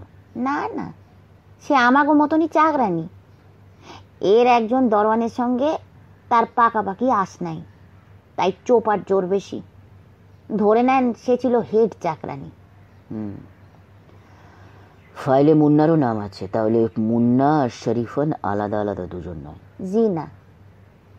এই শরীফানের সঙ্গে তোমার ভাব ছিল? মানে তোমাদের নিজেদের দেশগ্রামের কথা হতো না কখনো? ভাব হবে কেমন করে গো, আমার ঠিক তার বয়স কম, আটা ময়দার মতন গায়ের রং, তাই জেল্লা বেশি, খাতিরও বেশি। সে তো আমারে পাত্তা দিত না। এই শরীফান কি মারা গিয়েছিল, মানে খুন হয়েছিল? তা তো আমি জানি না গো, কইতে পারবো না। তোমরা একই বাড়িতে ছিলে, তার কিছু হলে জানবে না কেন? আমি তো শেষ পর্যন্ত থাকি নাই। শেষ পর্যন্ত মানে কিসে শেষ পর্যন্ত? আমার সব কথা মনে নাই স্যার। তুমি আবার কিছু লুকোচ্ছ মনে হচ্ছে। সেই বাড়িটায় একসময় একটা সাংঘাতিক কাণ্ড ঘটেছিল, সে তো আমরা জানি, ফাইলে সব লেখা আছে। তুমি তখন কি করছিলে? সাহেব আমারে মাফ করবেন, আমার মাথা ঘুরাচ্ছে, আজ আমারে ছুটি দেন। না, আজই শেষ করতে হবে। ঠিক আছে, তোমাকে আমি চাপ দিচ্ছি না, তুমি যেমনভাবে বলছিলে সেরকমভাবেই বলো। পালাবার চেষ্টা করোনি? হাতে পয়সা দিত না গো একটাও, কড়া পাহারা ছিল, যাব কোথায়? অত যে বাঙালি মেয়েরা ছিল, তাদের কাছে পালাবার জন্য সলা করতে গেলে তারা বলতো, খবরদার ও চেষ্টা করিস না, ঠিক ধরা পড়ে যাবি, খুব মার খাবি। তবু পালালে কি করে? ঠিক পলাই নাই। এক রাত্রিরে হলো কি, জানেমন দিদির ঘরে 2টা বাবু এসেছিল, আমিও সেদিন ঘরের মধ্যে। তা বাবু 2টা বোতলের পর বোতল শেষ করে জানেমন দিদিরে নাচতে বলে। দিদির নাচ ভালো জানে না, আমিও জানি না। একজন বাবু একেবারে টইটুম্বুর মাতাল, আমাদের টানাটানি করে, অন্য বাবুটা হাসে, পাগলের মতন হাসে। হঠাৎ হলো কি, বেশি মাতাল বাবুটা তার বন্ধুরে মারলো একখান থাপ্পড়। অমনি বাবুটা, মানে ওই আরেকটা বাবু, পকেট থেকে ফস করে বার করলো একটা ছোট্ট বন্দুক, কী সব গালাগালি দিতে দিতে দুমদুম করে গুলি চালিয়ে দিল বন্ধুটার মাথায়। রক্ত গো, ফিনকি দিয়া রক্ত। বন্দুক হাতে বাবুটা বাইরে বেরিয়ে আসলো, সিঁড়ির কাছে বাঘা তার মাথায় মারলো একটা লাঠির বাড়ি। তখন আবার দুমদুম করে গুলি আর চিৎকার, সবকো মার ডালুঙ্গা, সবকো মার ডালুঙ্গা। আমরা যে যেমন ছিলাম দৌড় দিলাম, দিক বিদিক জ্ঞান নাই। এক সময় একটা পুলিশের গাড়ি আমারে থামালো, তখন ভাবলাম খাইছে, এবার পুলিশের পাল্লায় পড়ছি, আর বাঁচুম না। কিন্তু এবার পুলিশই তোমায় বাঁচিয়েছিল, তাই তো? সে ঠিক কথা। থানায় কেউ তোমার সঙ্গে খারাপ ব্যবহার করেছিল? না সাহেব, শুধু ওই একটা সেপাই মাঝে মাঝে, কিন্তু বড় দারোগা মাটির মানুষ, আমাকে বহিনজি বহিনজি বলে ডাকতেছিল। তাহলে সব পুলিশ খারাপ নয় তো। তুমি যেখানে ছিলে সেটা দিল্লি, সেখানে বাঙালি মেয়েদের বেশ চাহিদা আছে। দিল্লি পুলিশ কিছুদিন তোমাকে হাজতে রাখে, তারপর সব খোঁজ খবর নিয়ে এখানে পাঠিয়ে দেয়। আর তোমার ভয় নেই। আমি বাড়ি ফিরে যাব না বাবু। বাড়ি? হ্যাঁ, আগে আরও একটু খোঁজ খবর নিতে হবে। একটা মুশকিল হয়েছে কি জানো, রিপোর্টের এক জায়গায় লেখা আছে লক্ষ্মীমণি পাড়ুই বেঁচে নেই। খবরের কাগজে দিল্লির ওই ঘটনা বেরিয়েছিল, তাতেই ছিল যে লক্ষ্মীমণি পাড়ুই নামে একজনের পেটে গুলি লাগে। মুন্সিগঞ্জের শরীফান বিবির নাম নিরুদ্দেশ লিস্টে আছে। তুমি শরীফান বিবি হলে ঝঞ্ঝাট ছিল না। তুমি কি সত্যিই লক্ষ্মীমণি পাড়ুই? আমি বেঁচে নাই। আরে সাহেব, এই যে আমি আপনার সামনে বসে আছি, আমি বেঁচে নাই। আমি মরে গেছি। তা ভালোই তো, আমার আর বেঁচে থাকার কি দরকার? মরণেই তো সব জ্বালা জুড়োয়। মরলে আমি পেটনি হব নিশ্চয়ই। পেটনি হলে এবার সব কটার গলা টিপে মারবো গো, সব কটার।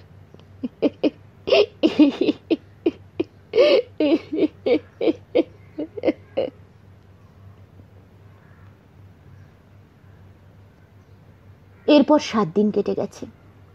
আয়রনসাইড রোডে সরকারি বাসভবনের 3 তলায় ডিটেকটিভ ডিপার্টমেন্টের ডিসি হুমায়ুন কবিরের কোয়ার্টার। তার স্ত্রী, পুত্র, কন্যা গেছে মুর্শিদাবাদে, দেশের বাড়িতে। গরম পড়েছে খুব। কবির সাহেব একটা পাজামা ও পাতলা সাদা পাঞ্জাবি পরে বসেছেন বারান্দায় একটা ইজি চেয়ারে। তার স্ত্রীর খুব ফুলের শখ। অনেকগুলি টবে ফুটেছে ফুল, বেল ফুল থেকে ছড়াচ্ছে সুগন্ধ। খানিক বাদে তার বন্ধু বিনায়ক ঘোষাল এলেন। তিনি বেশ নামকরা লেখক, একটা সংবাদপত্রের সঙ্গেও যুক্ত। আজ তার একটা বক্তৃতা ছিল বিড়লা সভাঘরে, খুব কাছেই। সেখান থেকে টুক করে চলে এসেছেন বন্ধুর বাড়িতে। বিনায়ক প্রথমে কয়েকটা ফুল গাছে আলতো করে হাত বুলোতে লাগলেন। ফুল ছেড়েন না তিনি, শুধু হাত বুলোন। বিনায়কের ধারণা, গাছের গায়ে আদর করে হাত বুলোলে গাছ খুব খুশি হয়। গাছ এই ধরনের মানুষদের ভালোবাসে। এইভাবে মানুষ ও গাছের মধ্যে একটা অদৃশ্য যোগাযোগ হবে। হুমায়ুনের ধারণা, গাছকে আদর করা ভালো, কিন্তু সন্ধ্যের পর নয়। এই সময় গাছ ঘুমোয়। মানুষের চেয়েও ওরা অনেক আগে আগে ঘুমোয়। সূর্যের আলোর সঙ্গেই তো ওদের সম্পর্ক।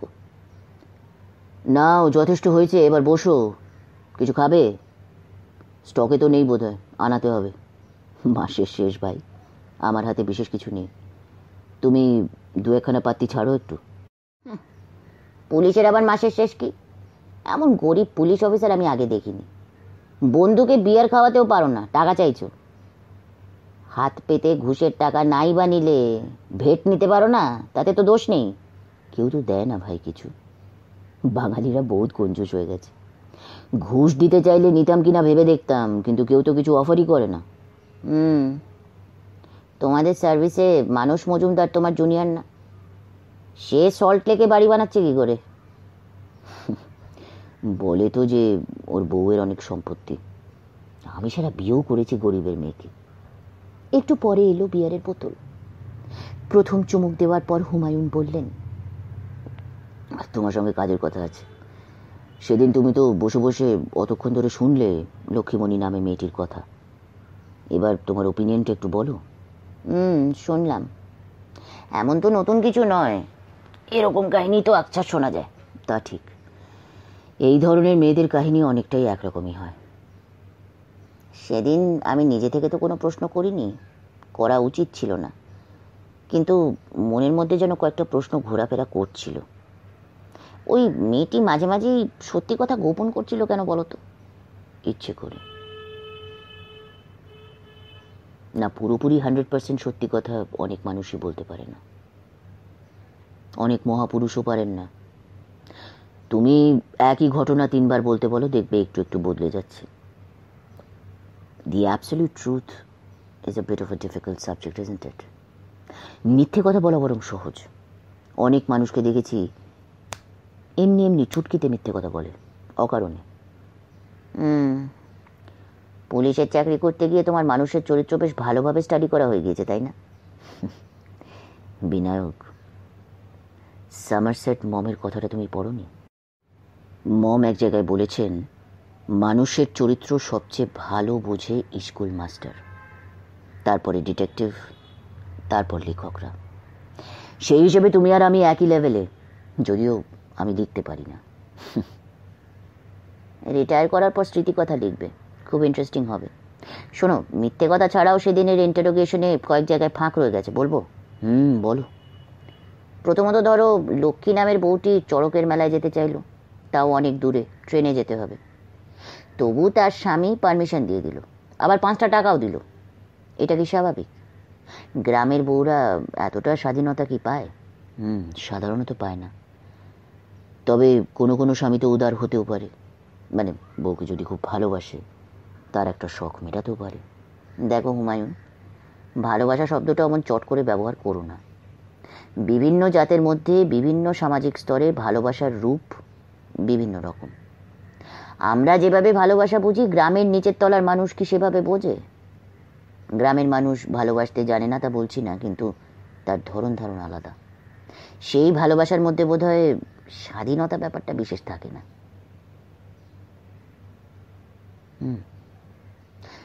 না, আমিও বলছি না যে এরকমভাবে পারমিশন দেওয়া খুব স্বাভাবিক, কিন্তু কেউ কেউ ব্যতিক্রম তো হতেও পারে। কিংবা হয়তো লক্ষ্মী মিথ্যে বলছে, পারমিশন না নিয়েই হয়তো বেরিয়ে গিয়েছিল। আরও একটা ব্যাপার লক্ষ্য করো, শাশুড়ি কি বলেছে? হ্যাঁ কিংবা না কিছুই বলেনি। মুখের দিকে নাকি একদৃষ্টে তাকিয়েছিল। সে মাঝে মাঝে কাঁদত। তার মানে কি? কিছু একটা মানে আছে নিশ্চয়ই। আমার যতদূর ধারণা, শাশুড়ি হয়তো আগে থেকেই জানতো এই বউ আর ফিরবে না। ইউ মিন টু সে তাড়িয়ে দিয়েছে? তাড়িয়ে দিলে কাঁদবে কেন? মানুষ বড় বিচিত্র প্রাণী। দেখো, কোনো নর্মাল ফ্যামিলিতে বাড়ির বউ যদি মেলা দেখতে গিয়ে ফিরে না আসে, তাহলে হুলস্থুল পড়ে যায়, চতুর্দিকে খোঁজ খবর। আজকাল তো সবাই থানায় ডায়েরি করতেও শিখে গেছে। তা মুন্সিগঞ্জ থানায় লক্ষ্মীমণির নামে কোনো মিসিং ডায়েরি আছে? না, মুন্সিগঞ্জে তো থানা নেই। থানা আছে পাশের গ্রাম নবীপুরে। সেখানে গত 1-1.5 বছরের মধ্যে লক্ষ্মীমণির কোনো উল্লেখ নেই। বরং শরীফান বিবি নামে একজনের নামে মিসিং ডায়েরি আছে। তুমি এই শরীফান আর লক্ষ্মীমণির ব্যাপারটা গুলিয়ে ফেলেছ। আমরা যাকে দেখছি সে লক্ষ্মীমণি নিশ্চিত। একেবারে সম্পূর্ণ পরিচয়টা বদলে ফেলার ক্ষমতা ওর তো নেই, মানে বদলাবেই বা কেন? বিনায়ক, তুমি আরেকটা সম্ভাবনার কথা ভেবে দেখেছ? এই মেয়েটির স্বামী ও শাশুড়ির ব্যবহার খানিকটা স্ট্রেঞ্জ। তার একটা কারণ হতে পারে ওকে হয়তো বিক্রি করে দেওয়া হয়েছিল। সে কথাটা আমারও মনে এসেছে। সব মেয়েকেই তো দালাল কিংবা আরকাঠিরা ভুলিয়ে ভালিয়ে পাচার করে না, অনেক মেয়ে বিক্রিও হয়। মেয়ে বিক্রির একটা নিঃশব্দ বাজার চলেছে। তবে সাধারণত 15 থেকে 20-22 বছরের মেয়েরাই বিক্রি হয়। এর বয়স 35-36, তবে স্বাস্থ্য ভালো, মানে সেক্স অবজেক্ট হিসেবে দাম আছে। বিক্রি করবে কেন? ঘরের বউ, 2টি সন্তান আছে, তবু তাকে বিক্রি করবে? এতটা চরম দারিদ্র্য কি আছে ওদের? মানে বাঁকুড়িয়া পুরুলিয়ায় আদিবাসীদের মধ্যে কিছুটা আছে, কিন্তু 24 পরগনার গ্রামে? তুমি গ্রামে ভালো করে খোঁজ খবর নিয়েছো? তোমার একটা সিগারেট ধরাও, আমারটা শেষ হয়ে গেছে। হ্যাঁ, খোঁজ খবর নেওয়া হয়েছে। তোমাকে একটা ক্লু দিতে পারি। ওখানকার স্কুলে খোঁজ নিয়ে দেখা গেছে ক্লাস 6-এ রতন পাড়ুই নামে একটি ছাত্র আছে, যার বাবার নাম ধীরাজ পাড়ুই। ছেলেটির মা নেই। As far age I think, এটাই হয়তো সেই ফ্যামিলি। এই ধীরাজের কোনো ভাই আছে নাকি? নেই, মানে এখন নেই, ছিল, মারা গেছে 6 মাস আগে। এরা একেবারে না খেতে পাওয়ার মতন গরিব কিন্তু নয়। বছরের কয়েকটা মাস একটু টানাটানি চলে বটে।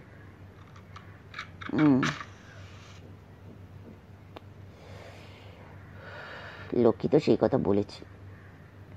ধীরাজের যে ভাই মারা গেছে তার নাম কি? বিরাজ। তবে তো মিলেই গেছে। আগে বলছিলে না কেন? বিনায়ক, তোমাকে আগে বলিনি, তার কারণ আছে।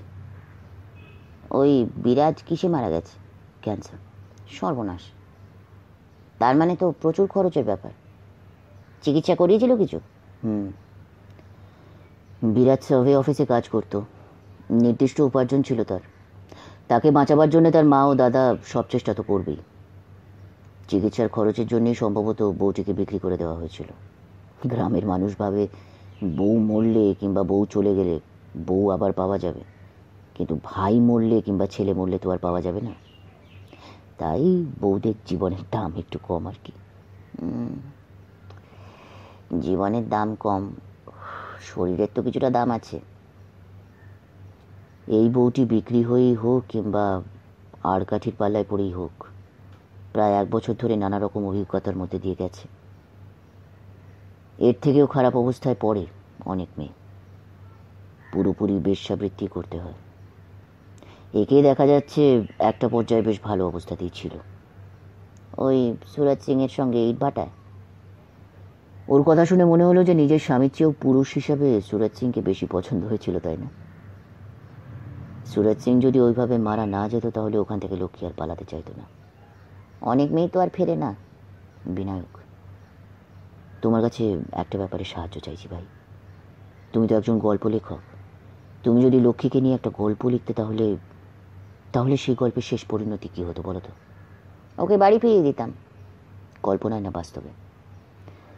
বাস্তবে কি সত্যি ফিরিয়ে দেওয়া সম্ভব? চেষ্টা করে তো দেখতে হবে ভাই। হ্যাঁ, তা তো আমরা চেষ্টা করবই। দেখি একটু দাও। কিন্তু তুমি গল্প লিখলে কি হতো? বিবাহিত মেয়েটি এই কমাসে বেশ কিছু পুরুষের সঙ্গে শুয়েছে, এমনকি একবার প্রেগনেন্টও হয়েছিল। এসব তো আর লুকোবার উপায় নেই।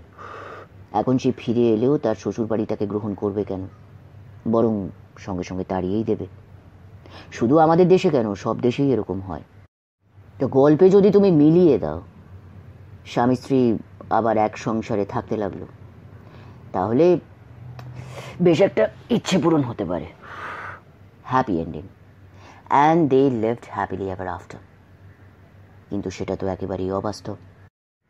ওরকম মিষ্টি মিষ্টি অবাস্তব গল্প আমি লিখি না ভাইয়া। তো মেয়েটাকে তাহলে তুমি কোথায় পাঠাবে? একটা কাজ করা যায়। ধরে নিচ্ছি স্বামী আর শাশুড়ি মিলে বউটাকে বিক্রি করে দিয়েছিল, সেটা তো একটা গুরুতর অপরাধ। তা তোমরা এই ব্যাপারে কনফার্মড হয়ে দুজনকে জেলে দেওয়ার ভয় দেখাও, তখন বউটাকে ফেরত নিতে বাধ্য হবে। আহা, কি সলিউশনই না বাতলালে মাই ডিয়ার ফ্রেন্ড। পুলিশ ভয় দেখিয়ে বাধ্য করতে পারে, কিন্তু তাতে সম্পর্ক জোড়া লাগে না। কদিন বাদেই মেয়েটার ওপর দারুণ অত্যাচার শুরু করবে। পাড়া প্রতিবেশীরা ঘেন্নায় ওর সঙ্গে কথা বলবে না, ওকে তাড়াতে বাধ্য করবে। And I've seen plenty of these kinds of cases before. তাহলে কি গতি হতে পারে এইসব মেয়েদের? ওর সামনে দুটো পথ খোলা আছে, আত্মহত্যা কিংবা কোনো বেশ্যাপল্লীতে গিয়ে যোগ দেওয়া। কেন, কোনো অনাথ আশ্রম টাশ্রমে জায়গা পেতে পারে না? এরকম কেস এত বেশি যে এদের আশ্রয় দেওয়ার মতন তত বেশি অনাথ আশ্রম আমাদের দেশে নেই। যেগুলো আছে সেগুলোর পরিবেশ ভালো নয়, অনেক মেয়েই বেশি দিন টিকতে পারে না। আর যদি কোনো মেয়ের স্বাস্থ্যের জেল্লা থাকে তাহলে সে কোনো না কোনো মাংস ব্যবসায়ীর নজরে পড়বেই। মেয়েটাকে যদি কোনো কাজ দেওয়া যায়, মানে স্বাধীনভাবে উপার্জন করে একলা থাকতে পারে। একটা অশিক্ষিত গ্রাম্য মেয়ে, কী কাজ দেবে তাকে? বড় জোর ঝিগিরি। তাও আগেকার পরিচয় জানতে পারলে কেউ ওরকম ঝিকে বাড়িতে রাখে না। তোমার বাড়িতে রাখবে? তোমার বউই তো রাজি হবে না। ওহে লেখক প্রবর, বলো বলো, এই মেয়েটার ভাগ্যে কি হবে বলো। আমি আর কি করে বলবো? সেই জন্যই তো জিজ্ঞেস করছি। তুমি এরকম একটা মেয়েকে নিয়ে গল্প লিখলে কোথায় শেষ করতে? শোনো হুমায়ুন, অন্যের দেওয়া সাবজেক্ট নিয়ে আমি গল্প লিখি না। আর গল্প লেখার সময় তার নিজস্ব একটা গতি আসে, তাই আগে থেকে শেষটা তো বলা যায় না। আমি লেখক ছাড়াও তো একজন মানুষ, গল্পের চরিত্র হিসেবে নয়। আমি একজন অসহায় মেয়ে হিসেবে ওর সম্পর্কে চিন্তিত।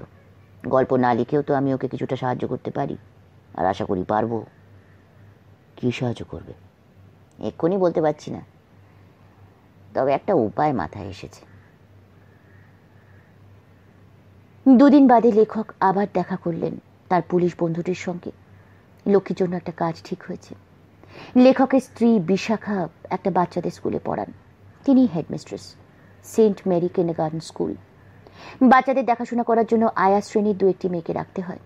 সেই কাজই দেওয়া হলো লক্ষ্মীকে। প্রথম 1 মাস তার বাড়ির সঙ্গে যোগাযোগই করা হলো না। দেখতে হলো লক্ষ্মী এই কাজ ঠিক পারছে কিনা। লক্ষ্মী এই কাজ বেশ ভালোই পারছে, মন দিয়ে কাজ করে। স্কুলের পেছনে তার থাকার জন্য একটা ঘরও আছে। 1 মাসের মাইনে অগ্রিম দেওয়া হয়েছে, সে নিজেই রান্না করে খায়। তারপর কি হলো? তারপর পুলিশ খোঁজ খবর নিল তার বাড়ির। ছেলে মেয়ে দুটিকে নিয়ে এলো লক্ষ্মীর কাছে। তাদের জড়িয়ে ধরে মায়ের কি হাপুস নয়নে কান্না। 6 মাস কেটে গেছে। দিব্যি ভালোই আছে লক্ষ্মী, একটা সুস্থ জীবনযাপন করছে। ছেলে মেয়ে দুটি মাঝে মাঝেই আসে। একবার তো ওদের বাবাও সঙ্গে এলো, সেও তো কাঁদলো লক্ষ্মীর হাত ধরে। স্বামীকে লক্ষ্মী 50টা টাকা দিল আর শাশুড়ির জন্য একটা শাড়ি। সেসব নিতে দ্বিধা করলো না ধীরাজ। এর পরেও লক্ষ্মীর জীবনে অন্য কিছু ঘটতে পারে, তবে আপাতত সে একজন স্বাধীন মানুষের মতন বেঁচে আছে।